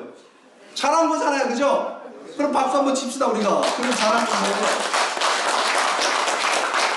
그러면 여러분 미국 사람들에게 아메리칸 드림이 있었다고 한다면 우리에게 코리안 드림이 있어야 될까요? 없어야 될까요? 있습니다.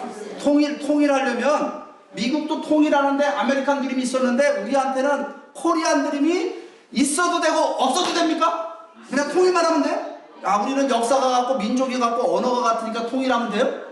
여러분 통일은 목표입니까? 과정입니까?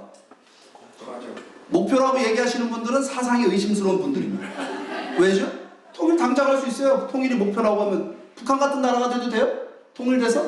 아니잖아요. 통일은 우리가 통일 자체가 중요한 게 아니라 통일을 통해서 어떤 나라를 실현하느냐라고 하는 목표와 비전이 중요한 겁니다. 근데 그 목표와 비전에 대한 합의가 없이 그냥 통일을 하자? 그럼 돼요 안 돼요? 안 된다라고 하는 거예요. 근데 그 비전은 위대한 비전이어야 될까요? 아니면 별거 아닌 그냥 조그만 비전이어야 될까요? 여러분 어떻게 시시껄렁한 비전이 돼야 될까요? 위대하고 원대하고 여러분 전 세계가 깜짝 놀랄 만한 그런 위대한 비전을 갖고 우리가 통일해야 되지 않겠습니까? 그럼 여러분 미국 사람들에겐 건국정신이 있었잖아요. 그죠? 모든 인간은 평등하게 창조되었다라고 하는 유대 기독교적 여러분 신앙적인 여러분 그 이상을 가지고 미국의 여러분 건국의 이상을 삼은 겁니다. 그럼 오늘 우리 민족에게 건국의 이상이 있다 뭐가 있을까요? 여기 이 자리에 계신 분들은 다 이거 전문가 아니에요? 그죠? 홍익인간 여기 보니까 다 강의하려고 오셨고 지금 보니까 다들 전문가들인데 제가 지금 공자님 앞에서 문자 쓰는 것 같아요. 죄송합니다. 이 홍익인간. 여러분 이 홍익인간이라는 게 이게 여러분 한국에서 이게 멸시천대를 당하고 있잖아요. 지금 보게 되면. 이렇게 위대한 이상을 갖고 탄생된 이런 위대한 건국의 이상을 갖고 있는 민족이 있어요? 없어요? 여러분 건국정신 자체를 갖고 있는 나라가 없습니다. 어디 있어요? 건국정신 갖고 탄생된 나라가. 다 그냥 힘센 놈들이 나라 만든 거지. 어쩌다 보니까 만들어진 나라들이지. 그러니까 근대 국가에 와서 미국 같은 나라나 무슨 건국정신 얘기하고 프랑스 같은 나라나 무슨 자유평등 막에 뭐 얘기하는 거 이거 다 근대 국가 얘기입니다. 근데 고대 국가가 건국정신을 갖고 있다? 그것도 아주 이렇게 높고 도덕적이고 윤리적인 이상? 널리 세상을 이롭게 한다? 이렇게 위대한 영적인 이상 갖고 탄생된 나라가 있어요? 없어요?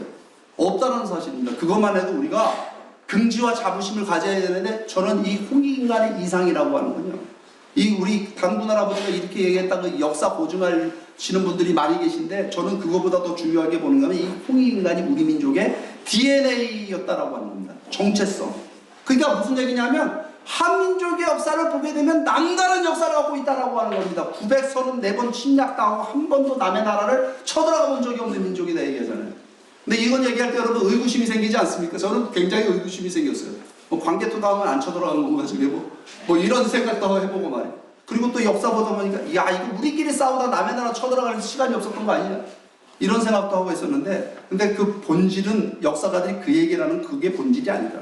우리 민족에겐 침략적 근성이 없다는 거예요. 한국에 있는 모든 박물관을 다 뒤져봐도 남의 나라에서 노략질하고 약탈해야 되는 문화재가 있습니까 없습니까?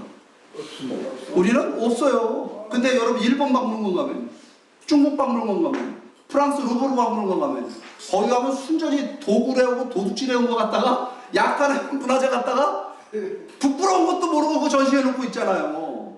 맞습니까? 틀립니까? 맞습니다. 그럼 우리가 왜 그러면 얻어맞기만 하고 남의 나라 쳐들어가고 그렇게 침략적 근성이 없는 민족이 됐느냐 이거에 대해서 역사가들이 요즘 발표하는 게 제가 마음이 동한 게 있어요. 뭐냐면 이게 동의한 게 뭐냐면 우리가 종교를 잘 믿어서 그렇대. 우리 민족처럼 종교 잘 믿는 민족이 있습니까 없습니까? 없습니다. 아니 그냥 고등 종교라면 우리 다 받아들여. 유불선 받아들여갖고 여러분 불교로 따지면 우리나라가 불교 사상은 세계에서 최고로 불교가 만들어진 인도보다 우리가 불교 사상은 최고의 불교 만들어냈죠. 근데 그 불교 역사를 보게 되면 불교적 전통이 우리는 불교 석가모니 그러니까 불교의 도덕적 이상이 실현된 나라를 만들려고 했다니까요. 제 말이 맞습니까? 틀립니까?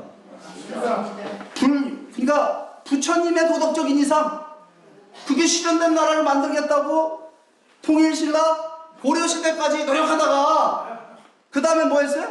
유교의 이상 공자님의 도덕적인 이상이 실현하겠다라고 갖고 여러분 2조 500년 역사가 보게 되면 설계도를 갖고 여러분 만들어냅니다. 우리가 조선 경국전이라는 거 있잖아요. 그죠?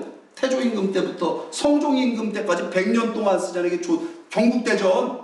그거 무슨 내용입니까? 그거 보게 되면 내용에 철학부터 정리가 돼서 이게 민본주의랍니다. 민본주의. 그러니까 임금님보다 군왕보다 나라가 앞서고 나라보다 백성이 앞선다. 민본주의. 이런 이상을 가지고요. 뭘 하냐면 왕의 권한을 갖다가 견제합니다. 견제. 그죠? 신하들하고 합의해서 민주주의를 해요. 신하들이 반대하면 왕이 아무리 자기가 왕이라도 그 결정할 수 있어요? 없어요? 결정할 수 없으니까 우리나라 사극 보면 제일 많이 나오는 대사가 뭡니까? 저기 아니되옵니다. 통촉하여 주시옵소서. 뭐 이런 얘기잖아요. 이게 뭐냐면 군왕이라 하더라도 자기 마음대로 통치를 못한다는 거예요. 누구의 동의를 얻어야 되냐면 신하들의 동의를 얻어야 되는 게 견제와 균형 원리를 갖춘 헌법이 있는 그런 나라였어요. 뭘 실현하려고 하는 겁니까? 이게 공자님의 이상을 실현돼. 그런 나라 만들려고 노력합니다. 그러다 보니까 여러분 우리 조선시대 들어서 이 공자님의 도덕적 이상을 실현하기 위해서 사회 제도를 개혁합니다. 어떻게 개혁했죠? 집성촌 만들었잖아요. 그죠? 그래서 촌락을 갖다가 대가족이 함께 살아가는 공동체로 만드는 거가 국가가 주도해가지고 우리 만들어낸 겁니다. 그러니까 한국 사람들의 문화를 보게 되면 모두가 다 집성촌 문화이기 때문에 용어 자체가 다 어떻게 됩니까, 여러분? 조금만 우리가 만나면 나이가 많은 형님이라고 그러고 나이가 어리면 동생이라고 그러고 나이가 좀 많으면 아저씨, 아주머니, 할아버지, 할머니 뭐라고 얘기해요? 이게 전부 누가 부르는 호칭입니까, 이게? 우리 가족 간에 부르는 호칭이에요. 그러니까 한국 사람들의 윤리관이라고 하는 건 이 대가족 문화 속에서 만들어졌다 이 말입니다. 그러니까 여기서 여러분 윤리관 중에 한국 사람들이 제일 중요하게 생각하는 윤리가 뭐예요? 효 아니에요? 효? 이거 왜 중요할까요? 여러분 홍익인간이라는 거예요. 그 정치 이념으로만 보면 안 됩니다. 홍익인간은 널리 세상을 이롭게 하는 건데 그 널리 세상을 이롭게 하는 인간의 인간성은 어디서 만들어집니까? 어디서 만들어져요? 교회 가면 목사님이 가르쳐줘요? 절에 가면 스님이 가르쳐줍니까? 이거는 여러분 우리가 태어나면서부터 어디서 배우는 거예요 이게? 가정에서 배우는 거예요. 저는 어렸을 때는 그렇게 생각했어요. 할아버지 할머니는 할아버지 할머니로 태어나는 줄 알았습니다. 여기 계신 여러분들 할아버지 할머니가 많이 계신데 여러분들도 어렸을 때 그렇게 생각 안 하셨어요? 저는 그렇게 생각했어요. 어렸을 때 하려면 할아버지 할머니는 원래 저렇게 꼬부랑 할머니로 태어난 줄 알았어요 저는. 근데 보니까 할아버지 할머니 누구나 할 것 없이 누구나 다 애기로 태어나요. 애기로 신생아로 태어납니다. 그거 누가 길러요? 부모들이 키우죠. 진자리 마른 자리 갈아 누이며 진짜 손발이 다 닳도록 고생하면서 자식을 길러요. 뭘 보고 나중에 효도 받을 거 생각하면서? 아니죠. 그야말로 조건 없는 사랑을 자식한테 줍니다. 그 다음에 그 자식이 커갖고 뭐가 돼요? 형제간의 사랑을 하고, 형제간의 우애, 그 배우고, 그 다음에 부부가 돼갖고 남녀간의 사랑을 하고, 부모가 돼서 자식을 사랑하고, 조부모가 되면, 조바부가 되면 또 사랑의 레벨이 완전히 달라지죠. 맞습니까? 틀립니까? 맞습니다. 아, 이 자리에 손자 손녀 없으신 분 혹시 계십니까? 그 되게 불행하신 건데, 그 손자 손녀 없는 거. 며느리한테 빌든지 어떻게든 손자 손녀를 꼭 보십시오. 제가 손주가 둘 있습니다. 근데 저도. 근데 이거 보면 사랑이 나와요, 안 나와요? 그냥 뭐 자동적이지만 용돈이 그냥 뭐 달래서 줍니까? 그냥 뭐 어떻게든 주고 싶어가지고. 인간의 여러분 널리 세상을 이롭게 한다는 이타적인 삶의 여러분 그 인간성은 가정에서 만들어집니다.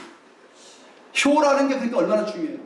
효라는 게 보면은 여러분, 아 내가 이제 여기 계신 분들이 효 증진 효도회, 한국 효도회는 야 자식들 여기 다들 연세 드셨으니까 야 이제부터 나한테 효도해 이거 하려고 이 자리에 모신 거 아니죠?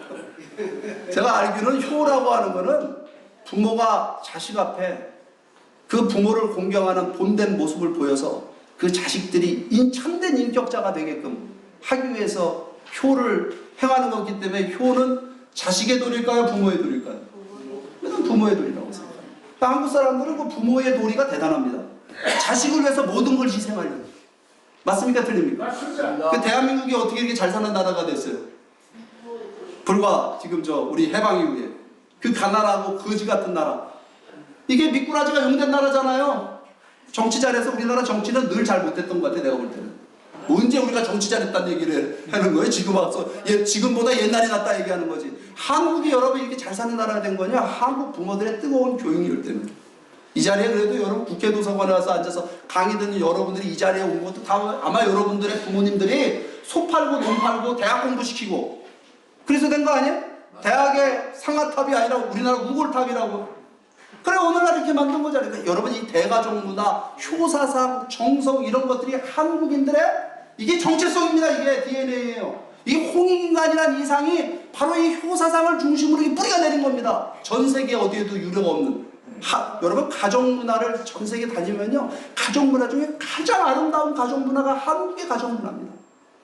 여러분 한국 며느리 보는 거 얼마나 좋아하는지 아세요? 미국 사람들이 한국 며느리 되면요, 한국 며느리가 되면 시부모를 공경해. 미국 며느리는 양로원에 갖다 처박습니다.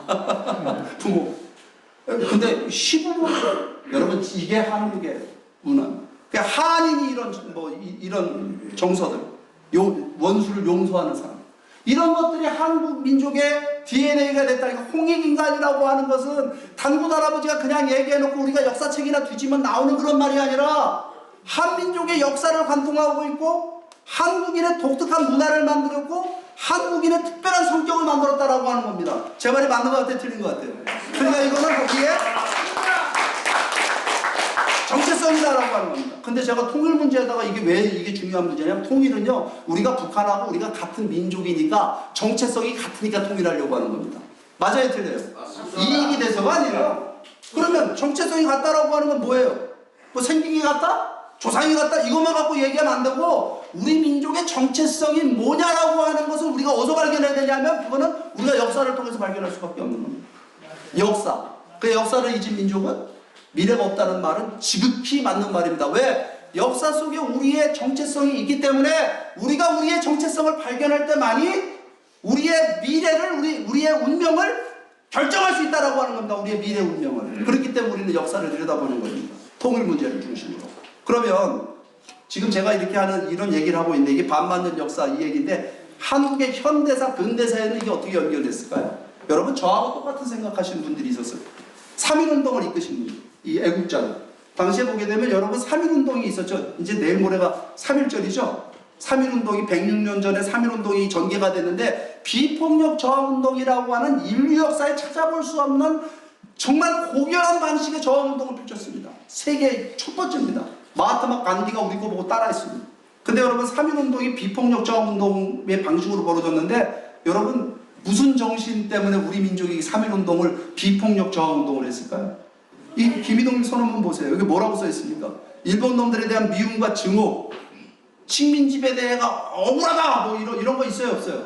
이런 거 없죠. 뭐라고 써 있습니까? 우리가 독립을 해야 되는 이유는 인류 평등의 대의와 세계 평화를 실현하기 위해서 하는 거래요. 야, 이거 우리 조상들이 얼마나 멋있는 분들인지 몰라요. 어? 일본인들 때려잡자 이거 아니고 뭐예요? 우리가 독립을 해야 되는 이유는 인류 평등의 대의와 세계 평화를 실현한다. 이건 무슨 얘기냐면 널리 세상을 이롭게 하기 위해서 독립운동을 펼친다라고 하는 겁니다. 근데 이거는 여러분 뭐예요? 이거는 태화관에 보이신 민족대표 33원, 3인 이 선각자들의 얘기만 그런 얘기일까요? 근데 비폭력 저항운동이나 3.1운동은요 이게 전국적으로 벌어집니다. 200만 명이 들고 일어났다는 겁니다. 218개의 시군 중에 211개 군에서 일어났다는 거예요. 그러니까 이거 보면요 한국 사람들의 DNA는 특별한 게 있어요. 저는 요즘에 그 뭡니까 이 광화문 집회나 뭐 여의도 집회, 저 금남로 집회 이거 보면서요 참 한국 사람 놀라운 사람들이라고 생각해요. 유리창 한 장이 안 깨져요. 그 수백만 명 군중이 나오는 이런 거 있어요 없어요? 다른 나라 가면 아프리카 가면 이런 거 있어요 없어요? 그냥 불사 지르고 난리가 납니다. 폭동이 벌어요. 미국만 가도요 자동차 몇 대는 그냥 여러분 불이 나는 거고 저 정도 시위하면 어떻게 돼요? 뭐 상점들 다 때려부시고 그게 미국이에요. 근데 한국은요 지금도 평화적으로 시위하는 그거 무슨 얘기예요? 뭔가 남다른 DNA가 있는 거야 아니에요? 남다른 DNA가 우리한테 있다라고 하는 겁니다. 그러면 우리가 3.1운동을 어떻게 평가해야 될까요? 3.1운동은요 이거는 독립운동인데 조선으로 다시 돌아가자 대한제국 황제의 나라 왕이 지배하는 봉건국가를 다시 만들자 아니죠. 새로운 나라를 만들겠다는 겁니다. New Nation Building. 그러니까 여러분 이 3.1운동의 결과 만들어진 상해 임시정부를 보게 되면 그 새로운 나라에 대한 이상이 다 담겨져 있습니다. 상해 임시정부 이름이 뭐죠? 대한민국 임시정부입니다. 민국은 무슨 뜻일까요 여러분? 민국.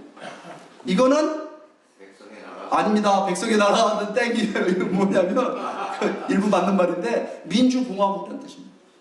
그러니까 당시 영어 이름이 뭐예요? 우리나라 이름이? The Republic of Korea입니다. 리퍼블릭. 민주공화국이라는 거예요. 서구식 민주공화국을 만들겠다. 근데 여기서 더 놀라운 건 뭐냐면 서구식 민주공화국을 만드는데 그 건국의 이상이 뭐냐? 그 건국강령을 뒤져보니까 뭐라고 되어 있냐면 홍익인간 이화세기를 만드는 거예요. 근데 홍익인간이라는 말이 들어갔다 이 말이에요. 근데 이게 경론이 벌어졌답니다. 당시 임정요인들이 모여 앉아갖고 천부인권이라는 말을 넣자고. 천부인권은 어디 나온 말이에요? 아까 뭐 미국에 그죠? 그러니까 미국의 독립정신 그걸 집어넣어야 천부인권이라는 말이 들어가야 이게 완성되지 않냐 그걸 넣자 했는데 경론 끝에 안 넣고 홍익인간이라는 말만 넣기로 결론 났다는데 왠지 아십니까? 홍익인간이라는 말 안에 천부인권의 뜻이 내포되어 있고 내재되어 있기 때문에 굳이 그 말을 쓸 필요가 없다. 그래갖고 여러분 홍익인간은 그 무슨 얘기냐면 민주주의의 고결한 이상과 서로 공명하고 있는 이상이다라고 하는 것을 당시에 여러분이 상해 임정 요인들이 그분들이 그 선각자들이 그걸 인식하고 있었다는 겁니다. 그러니까 한국인의 정체성에 기초한 그러면서도 서구 문명의 장점을 받아들인 새로운 문명 국가를 실현하겠다라고 하는 것이 여러분 대한민국 임시정부에 담겨져 있는 소망입니다. 새로운 나라를 만들겠다는 거예요. 그러니까 이게 뭐예요? 그러니까 이거는 뭐예요? 이게 바로 코리안 드림이었다라고 하는 겁니다. 근데 그 이상이 얼마나 영향을 줍니까? 인도의 간디의 비폭력 저항 운동에 영향을 주고, 네? 마틴 루터 킹 목사의 넬슨 만델라의 비폭력 저항 운동에 영향을 줘서 20세기에 그야말로 여러분 제3세계 독립운동에 그 다음에 자유와 인권 평등을 실현하는데 여러분 어마어마한 영향을 줬던 사건이 우리 3.1운동입니다. 근데 여러분 아름다운 얘기는 여기까지죠. 왜? 우리가 이 독립의 이상을 하나로 간직하지 못했습니다. 독립운동 과정에 여러분 공산주의 사상이 들어옴으로 인해 갖고 우리의 독립의 꿈이 둘로 쪼개집니다. 하나는 민주주의 하겠다, 하나는 공산주의 사회주의 하겠다. 그렇잖아요. 사회주의가 들어오면서 분열되잖아요. 그렇게 분열되다 보니까 여러분 해방과 더불어서 냉전이 시작되면서 우리는 미소 냉전이 휘말리게 되면서 여러분 남한에는 이승만 대통령 중심한 대한민국, 북한은 김일성 중심한 조선민주주의민국, 북한 남북으로 분단되게 됐다라고 하는 겁니다. 그럼 이거는 뭐예요? 뭐 때문에 우리가 분단된 거예요? 우리의 독립의 꿈이 하나가 아니라 둘로 쪼개졌기 때문에 그런 겁니다.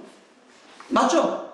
둘로 쪼개졌기 때문에 우리는 역사에서 우리가 주체적인 입장에서 우리의 운명을 결정하지 못하고 외세에 의해 갖고 우리가 분단의 길을 가게 됐다라고 하는 겁니다. 그러면 우리가 통일을 한다. 지금 통일의 기회가 왔다고 제가 말씀드렸어요. 그죠?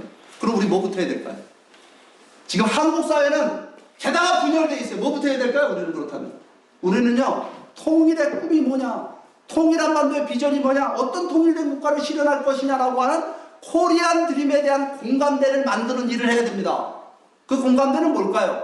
반만년 역사에 우리 민족의 열망, 우리 민족이 시원에서부터 갖고 있었던 홍익인간의 이상이 실현되는 것뿐만 아니라 독립운동가들이 풍찬도속을 하면서 실현하려고 했던 그 꿈을 실현하는 거죠. 그 꿈은 뭐예요? 동서양 문명의 장점을 결합한 새로운 문명국가가 돼갖고 우리의 통일은 우리 민족만을 위한 통일이 아니라 홍익인간이 이야기하듯이 널리 세상을 이롭게 하는 세계 평화와 번영에 기여하는 나라를 만드는 것. 이게 코리안 드림입니다. 멋지지 않아요? 멋지지 않아요? 그런데 이렇게만 얘기하면 야, 홍익인간의 이상이 실현된 나라 어떤 나라야? 그게 그런 게 필요해? 이렇게 질문하실 분들이 있을지 모르겠습니다. 왜? 여러분 요즘 다녀보면요, 아 대한민국이 자유민주주의니까 북한을 흡수 통일하는 거야, 남한처럼 만드는 거야, 이런 얘기 하시는데 저는 그런 말에 절대 동의 못합니다. 요즘 여러분 대한민국 정치 마음에 드시는 분 손 한번 들어보세요. 아, 여기는 미친 사람이 아무도 없네요. 제가 보니까 어디 가면 미친 사람이 있더라고. 마음에 드는데 대한민국 정치가 이거 완전히 실패한 거 아니에요? 제가 아까 말씀드린 대한민국 민주주의는요 지금 민주주의를 가장한 다수의 폭정입니다. 그 다음에 정치권이 국민들을 계속 분열시키고 있어요. 뭐 북한 통일하고 북한까지 쉬어갖고 거기도 가갖고 함경도 평안도로 싸움 시킬까요? 여기 영원함 싸우듯이? 그럴 수 있어요, 없어요? 여러분 그뿐만 아니라 대한민국 경제는 마음에 드세요 지금? 대한민국 경제가 지금 발전했다 얘기하는데 대한민국이 경제 발전하면서 지금 문제가 뭐냐면 양극화입니다. 이 재벌 중심한 한국 경제. 그 재벌에 맞서기 위해서 또 아주 그냥 강력한 노조가 그냥 한국 경제 발목을 잡고 있잖아요. 이게 쌍둥이입니다. 재벌하고 이 노조 문제가 다. 그러다 보니까 여러분 젊은이들이 취업이 돼야 안 돼요. 지금 직장이 여러분 우리나라가 지금 젊은 애들이 굉장히 똑똑한데 잡이 없어요. 일자리가 없어요. 그러다 보니까 결혼해요, 안 해요? 여러분들 지금 효를 얘기하는데 저출산율이 지금 우리나라가요 세계 1등에 금메달 땄습니다. 근데 이것만 1등 아니고 자살률도 세계 1위고 이혼율도 세계 1위입니다. 여러분 이거 무슨 얘기냐면요, 한국 정치가 왜 이렇게 엉망진창이냐면요, 윤리적 도덕적 시민의식이 없기 때문에 그렇습니다. 맞잖아. 그러니까 개떡 같은 놈들 다 뽑고 있는 거 아니에요? 뭐 전과자료도 막 뽑잖아요 지금 보면. 한국 정치는 여러분 그거 아셔야 돼요. 민주정치가 아니라 지역주의와 이념이 결합된 종족주의입니다. 전라도 가면 90% 입장 찍잖아요. 어느 한 정당에다 뭐 정책 이념을 따져요. 솔직히 뭘 따집니까? 그냥 찍는 거지. 그거 뭐냐면요, 아프리카 가면요 자기 부족에서 출마한 사람 무조건 찍습니다. 뭘 묻지도 따지지도 않고. 내가 볼 때 똑같이 생겼는데. 여러분 한국이 그러고 있어요. 그렇잖아요. 영남 지역 가면 뭐 TK 그래갖고. 이거는요 한국 민주주의가 이렇게 가서는 답이 없는 겁니다.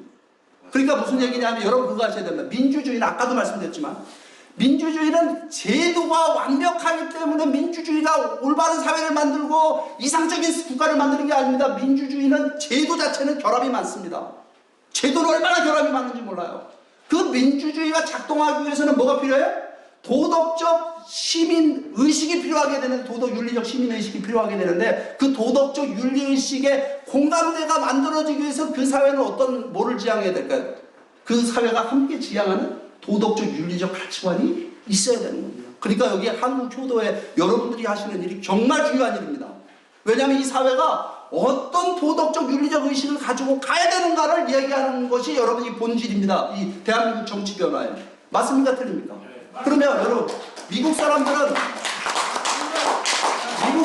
모든 인간은 평등하게 창조되었다라는 이상, 이거는 영적인 이상입니까? 세속적 이상입니까? 이거는 영적인 스피리추얼 아이디어입니다. 맞죠? 영적인 이상이죠. 그거 어디서 갖고 왔어요? 성경 말씀입니다. 네? 성경 말씀이에요. 그러니까 유대 기독교적 신앙적인 원리를 갖다가 신앙적 신조를 국가 정치적 신조로 삼은 겁니다. 인류 역사의 최초로. 그럼 여러분 보세요. 모든 인간은 평등하게 창조됐다는 게 그 사람들의 이상인데 우리는 뭐예요? 널리 세상을 이롭게 한다는 홍익인간 이상인데 둘 중에 어느 게 더 차원이 높습니까? 어느 게 더 차원이 높아요? 널리 세상을 이롭게 한다라고 하는 거는요, 박수 치세요. 다 같이 치시는 거 그렇죠? 널리 세상을 이롭게 한다라는 말 안에는 모든 인간은 평등하게 창조됐다는 말은 이거는 내재되어 있고 내포되어 있다 이렇게 말씀드렸잖아요. 그러니까 보세요. 한국 사람들은 굳이 그런 말을 안 써도 우리 안에 다 그게 흐르고 있잖아요. 그죠? 그러니까 뭐냐면 여러분 우리나라 대한민국 태극기는 뭘 상징하고 있어요? 대한민국 태극기는 뭘 상징하고 있습니까? 전 세계에 여러분 태극기 같은 국기를 갖고 있는 나라는 없습니다. 그 태극기는 뭘 상징하고 있습니까? 이 우주의 원리를 설명하고 있습니다. 우주의 원리를 설명하고 있고 이 태극을 중심으로 하나님을 절대자를 이야기하고 있는 거예요. 절대적인 법칙에 의해서 우주가 존재한다라고 하는 거 얘기하고 있습니다. 멋지지 않아요? 그 대한민국 애국가는요. 하느님이 보호하사 우리나라 만세 그러잖아요. 우리는 원래가 경천애인 민족입니까 아닙니까? 맞습니다. 천손민족이 우리 역사 강의하시는 우리 민족은 천손민족이라는 의식을 갖고 있을 때 누구나 다 하나님의 아들 딸이고 그죠? 그 하나님의 아들 딸이기 때문에 우리는 하늘을 공경하고 사람을 사랑하는 그 경천애인 민족이다라고 하는 겁니다. 그런 민족이 세계에 있을까요 없을까요? 우리 말고. 우리 말고 없어요. 그러면 여러분 민주주의라고 하는 것이 히틀러도 당선을 시키고 베네수엘라 차베스도 당선시키는 민주주의 결함이 많은데 오늘날 민주주의는 여러분 더더욱이나 서구 문명은 몰락하고 있습니다. 뭐 때문에 몰락하고 있냐면요. 서구 문명은요 지금 자유라는 가치를 자유라는 인간의 권리를 어떻게 사용하고 어디에 사용해야 될지를 모르는데 혼돈에 빠져버렸습니다. 그렇잖아요? 마약을 합법화시키는 나라가 많아요. 자유라는 것 때문에. 동성애를 합법화시키고 여자들한테 낙태를 합법화시켜놓고 말이에요. 이게 태어나지 않은 생명을 죽여도 좋다. 이 말이 됩니까 안 됩니까? 얼마나 인간이 야만적인 거예요 그게. 근데 여러분 지금 문명이 그렇게 가고 있어요. 그러니까 이게 무슨 얘기냐면 자유라고 하는 가치를 어디에 기여할지 모르는 겁니다. 이 서구 문명은 지금. 근데 여러분 이 홍익인간이 얼마나 멋있는 얘기인지 아십니까? 인간의 자유와 인권이라고 하는 것은 정부도 누구도 간섭할 수 없는 천부적인 건데 그 자유와 인권을 갖고 어디에 사용할 거냐? 널리 세상을 이롭게 하는 데 사용하라는 겁니다. 여기에 공헌하라는 건 세상을 아름답게 만들고 세상을 모두가 다 잘 사는 세계를 만드는데 내가 기여하는 것이 뭐냐면 인간이 창조주가 인간에게 자유를 부여한 이유다라고 하는 걸 설명하고 있는 게 홍익인간입니다. 그 홍익인간은 공동체주의를 얘기하고 있는 거 아닙니까? 어디서부터 출발해요? 홍익인간은 가정에서부터 출발합니다. 뭐부터 배워야 돼요? 효부터 배워야 되는 겁니다. 근데 요즘 보면은 효가 어디 있어요? 부모 자식 간에 반말하는 나라가 되어버렸잖아요 지금 우리나라. 맞습니까 틀립니까? 반말하잖아요. 반말. 애들이 아버지 엄마한테 반말하는 그것부터 뜯어고쳐야 됩니다. 기본적인 것부터. 맞습니까 틀립니까? 그러니까 제가 이야기를 하는 이유가 뭐냐면 한국 사회가 지금 한국인의 정체성을 완전히 상실하고 있기 때문에 통일 문제라고 하는 건요 단순히 우리가 뭐 통일되면 정치적으로다가 뭐 민주주의 체제 시장 경제 결합하면 잘 산다 웃기는 얘기입니다. 그것만 갖고 안 됩니다. 뭘 해야 되냐면요 한국인의 정체성을 회복해야 된다. 한국인의 본래의 윤리의식 도덕의식을 회복하는 운동이 함께 갈 때만이 통일이 됐을 때 여러분 우리는 어떤 나라 만들 수 있냐? 위대한 나라 만들 수 있습니다. 위대한 나라. 맞습니까? 틀립니까? 그러니까 이 코리안들이 실현된 나라 어떤 나라가 될까요? 여러분 이게 세계 인류 국가가 될 수 있습니다. 세계 인류 문명 있잖아요. 인류의 오늘날 몰락하고 있고 붕괴하고 있고 혼돈 속에 빠져 있는 인류를 새로운 길로 인도할 수 있는 새로운 문명을 탄생시킬 수 있는 것이 바로 여러분 우리 한민족에게 주어진 섭리적인 사명이라는 사실을 우리가 알아야 됩니다. 5,000년 된. 맞는 것 같아요? 틀린 것 같아요? 그러면 이렇게 얘기하면 에이 통일 이 비관론자들이 막 비관론자 뭐냐 통일하면 저 북한하고 저 가난하고 못 사는 나라 저거 어떻게 먹여 살리냐 이거 걱정하시는 분들 있어요. 그거 걱정하시는 분들을 제가 뭐라고 하냐면 맹꽁이 같은 사람들이라고 얘기합니다. 무슨 얘기냐면 남북 통일은 여러분 경제적으로 걱정할 게 없어요. 그 독일에서 공부하고 오신 분들이 엉터리 같은 얘기를 해서 그래요. 독일 통일 가지고. 여러분 독일 통일하고 남북 통일 차이가 뭔지 아세요? 독일 통일하고 남북 통일의 차이는요. 남북 통일은 우리가 필요해서 하는 통일입니다. 무슨 얘기냐? 남한이 필요한 걸 북한이 갖고 있고 북한이 필요한 걸 남한이 갖고 있습니다. 남한 경제가 필요한 게 뭐죠? 뭐가 필요합니까 우리는? 우리 자원이 없잖아요. 남한에 아무리 땅을 파도 아무것도 안 나오잖아요. 그 다음 뭐가 필요해? 노동력 필요하잖아요. 그 북한이 갖고 있어요. 북한이 필요한 건 뭐예요? 기술도 필요하고 자본도 필요하고 그거 우리가 갖고 있잖아요. 그러니까 결혼으로 따지면 완벽한 결혼입니다. 여러분 생각해 보세요. 이게 지금 5천만 명 갖고 지금 이거 하고 있어요. 근데 통일하면 우리가 8천만의 내수 시장을 가져요. 그렇죠? 그러니까 이 통일이라고 하는 걸 보게 되면 어마어마한 기회가 오늘 우리들에게 오는 건데, 여러분, 그러니까 우리나라 사람들이 보면 굉장히 빠르죠, 그죠? 외국 사람들이 한국어 가고 제일 먼저 배우는 한국말이 뭔지 아세요? 빨리빨리부터 배우잖아요, 빨리빨리. 그러니까 뭐냐면 요즘 다녀보면 한국에 그 도로 닦고 굴 뚫고 무슨 집 짓고 뭐 높은 빌딩 짓고 플랜트 만들고 뭐 보면은 뭐 공항 만들고 뭐, 여러분 세계 1위입니다. 전 세계 높은 빌딩 우리가 다 짓고 다니고 있어요. 긴 다리 우리가 다 놓고 다니고 있습니다. 맞아요, 틀려요? 맞습니다. 자전거 도로까지 잘 만들어서 요즘 다녀보고요.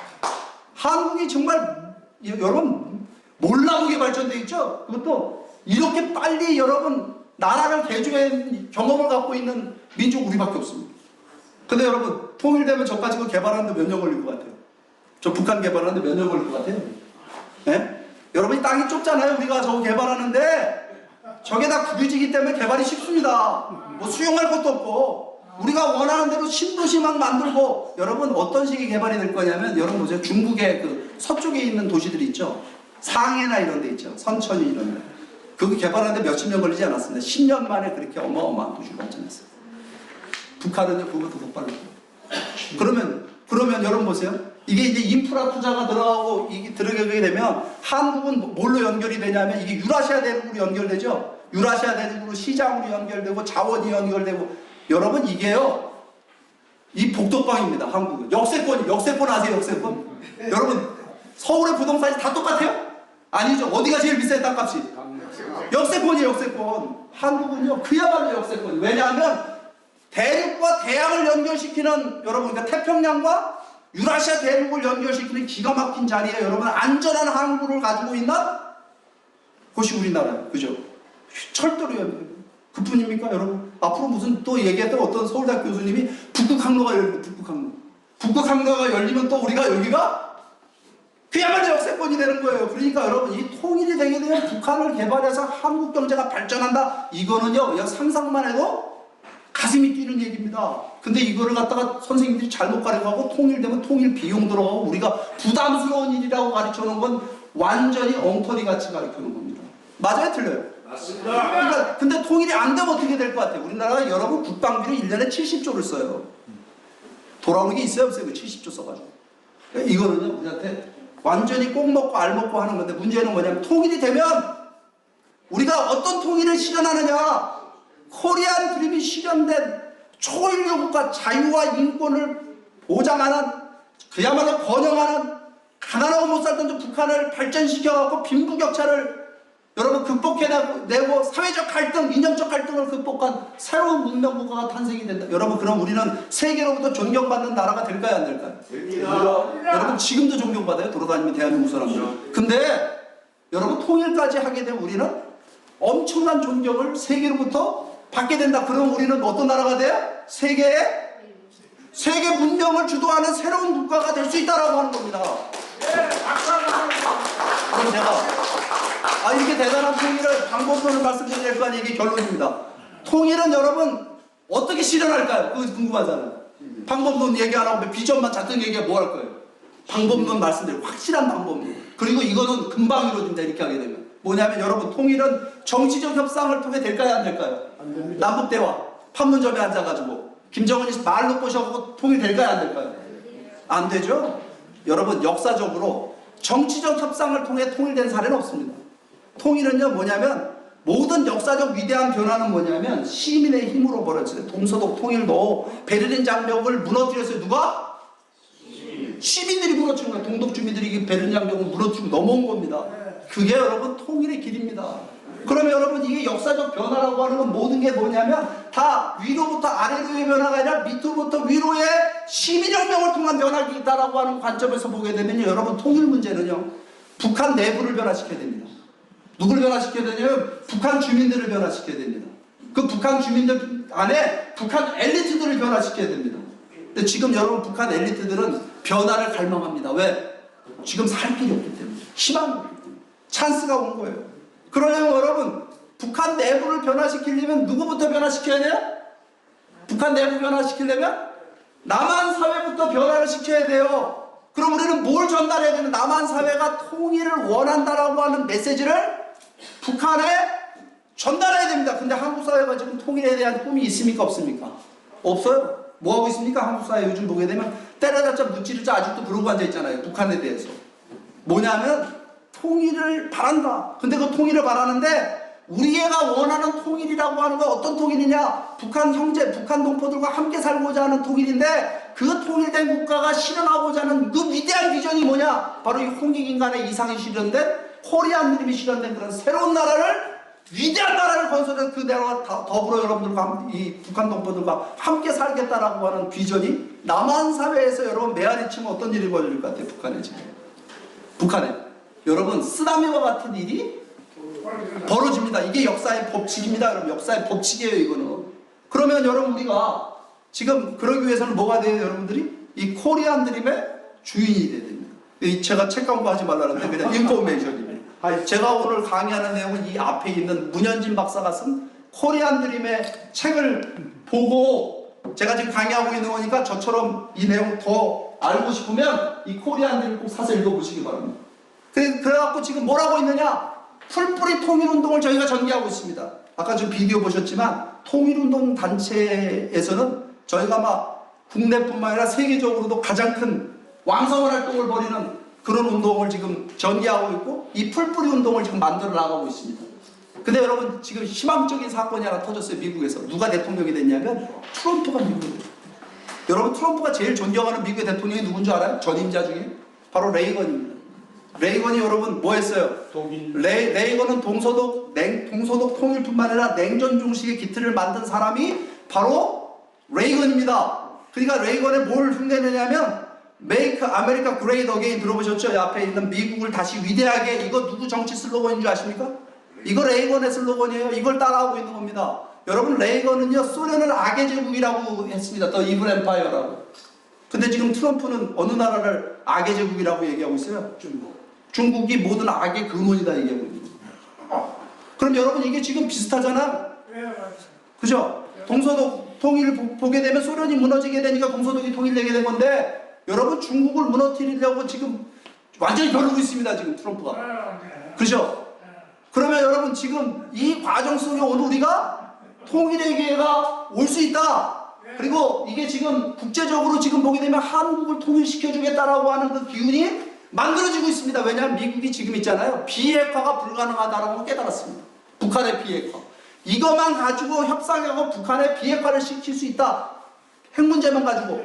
이거 덤벼들었는데 지난 30년 동안 실패를 거듭했기 때문에 새로운 방법을 찾고 있습니다. 그 새로운 방법이 뭐냐? 그거 우리가 안내해야 됩니다. 뭔지 아십니까? 새로운 방법? 통일을 통해서 북한의 핵 문제를 해결할 수 있다라고 하는 거 알려줘야 됩니다. 왜? 통일의 기회가 왔기 때문에. 여러분 트럼프 정부가 이런 방향으로 가도록 하는 노력을 기울이는 단체가 저희입니다. 아시겠습니까? 박수 한번 쳐주세요. 그러면 문제는 국제사회가 문제가 아니라 이런 상황 속에서 한국 사람들이 통일을 원한다 라고 하는 걸 우리가 증명해야 되잖아요. 그럼 어떡할까요? 제2의 3.1운동이 필요한 겁니다. 우리가 3.1절 이틀 앞두고 이 강의하는 거 의미가 있네요. 3.1운동을 재현해야 됩니다.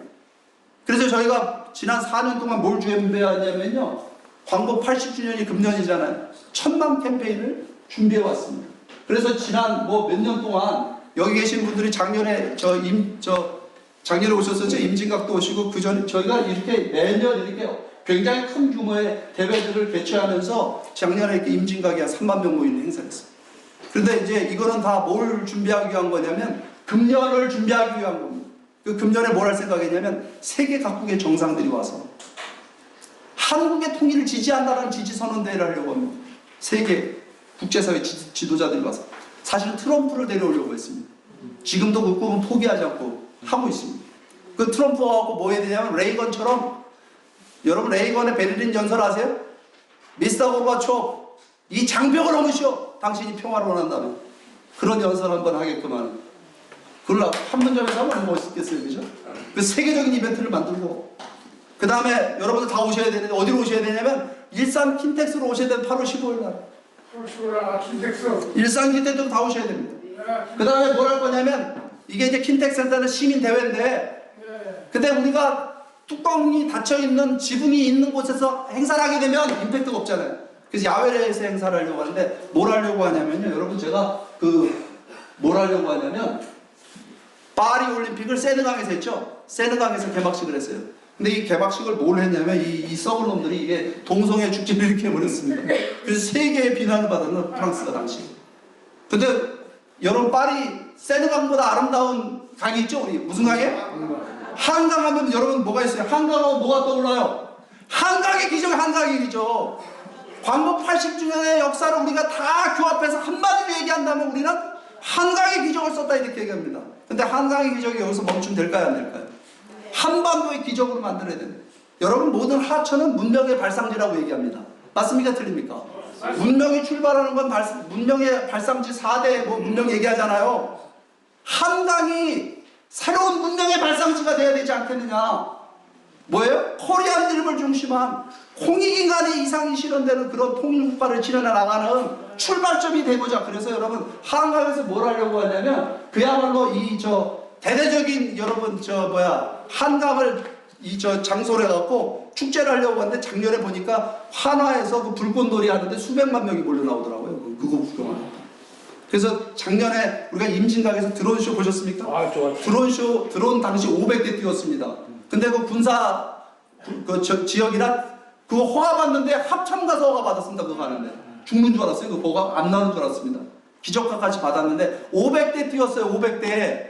근데 멋있었죠. 근데 이번엔 5000대 뛰려고 합니다. 좋습니다. 멋있을 때 5000대 뛰면 사상 최대예요. 근데 왜 제가 드론쇼를 하고 있냐면 드론쇼는 메시지를 하늘에 새길 수가 있습니다. 모양도 만들거든요. 글씨도 쓸 수 있고 불꽃놀이 빵빵 터지는 거. 그래서 여러분 드론쇼하고 마지막에 불꽃놀이로 가요. 사상 최대 드론쇼를 한강 유역에서 지금 하려고 계획 중입니다. 멋지지 않아요? 네. 멋지겠죠? 그런데 이번에는 5000대 뛰어야 되는데 돈이 어딨냐? 돈이 어딨냐 그랬는데 제가 지금 여러분들한테 부탁을 드리려고 그래요. 여러분들 4월 초파일 되면 절에 가서 연등 달아야 안 달아요? 여기 절에 다니시는 분들. 다시죠? 우리가 통일 드론 띄우기 한번 하자고요. 통일 드론 띄우는데 지난번에 제가 500대 띄웠는데 얼마 들었냐면 한 대당 12만원 들더라고요. 5000대 띄우면 대한민국에 5,000명의 의인이 있으면 되는 겁니다. 10만원씩 내. 여러분들 어떻게 생각하세요? 좋습니다. 내 드론 내가 띄우고 가서 구경 가겠다. 어떻게 생각하세요? 여러분들 도네이션 하시는 분들한테 앞자리 드릴게요. 앞자리 제일 먼저 보면 야 저기 내 드론 있다 이 말이야. 그런 캠페인을 지금 열심히 벌이고 있는데 보니까 다들 가슴이 뜨거워진대. 뭐 돈 10만 원이야. 내가 손주한테 용돈도 10만 원 주는데 통일을 위해서 이 정도라면 아무것도 아니지 않냐. 그래서 여러분 제가 이 모금 운동을 지금 열심히 벌일 건데 우리 우리 총재님께 제가 구자번호 보내면 되겠습니까? 아무튼 간에 여러분 이 지금 멋진 정말 사상 최대의 한강에서의 우리 통일축제를 벌여보자면 여기에 핵심 키워드는 뭐예요? 홍익인간입니다. 홍익인간. 홍익인간을 중심한 새로운 문명세대. 여러분 이거를 만들어 나가려고 하는데 아마 누구보다도 이 한국 효도의 우리 회원 여러분들께서 앞장 주실 거라고 믿고 제 강연을 모두 마치도록 하겠습니다. 감사합니다. 우리 서인택 의장님께 큰 박수 한번 더 주시죠. 그나저나 제 인간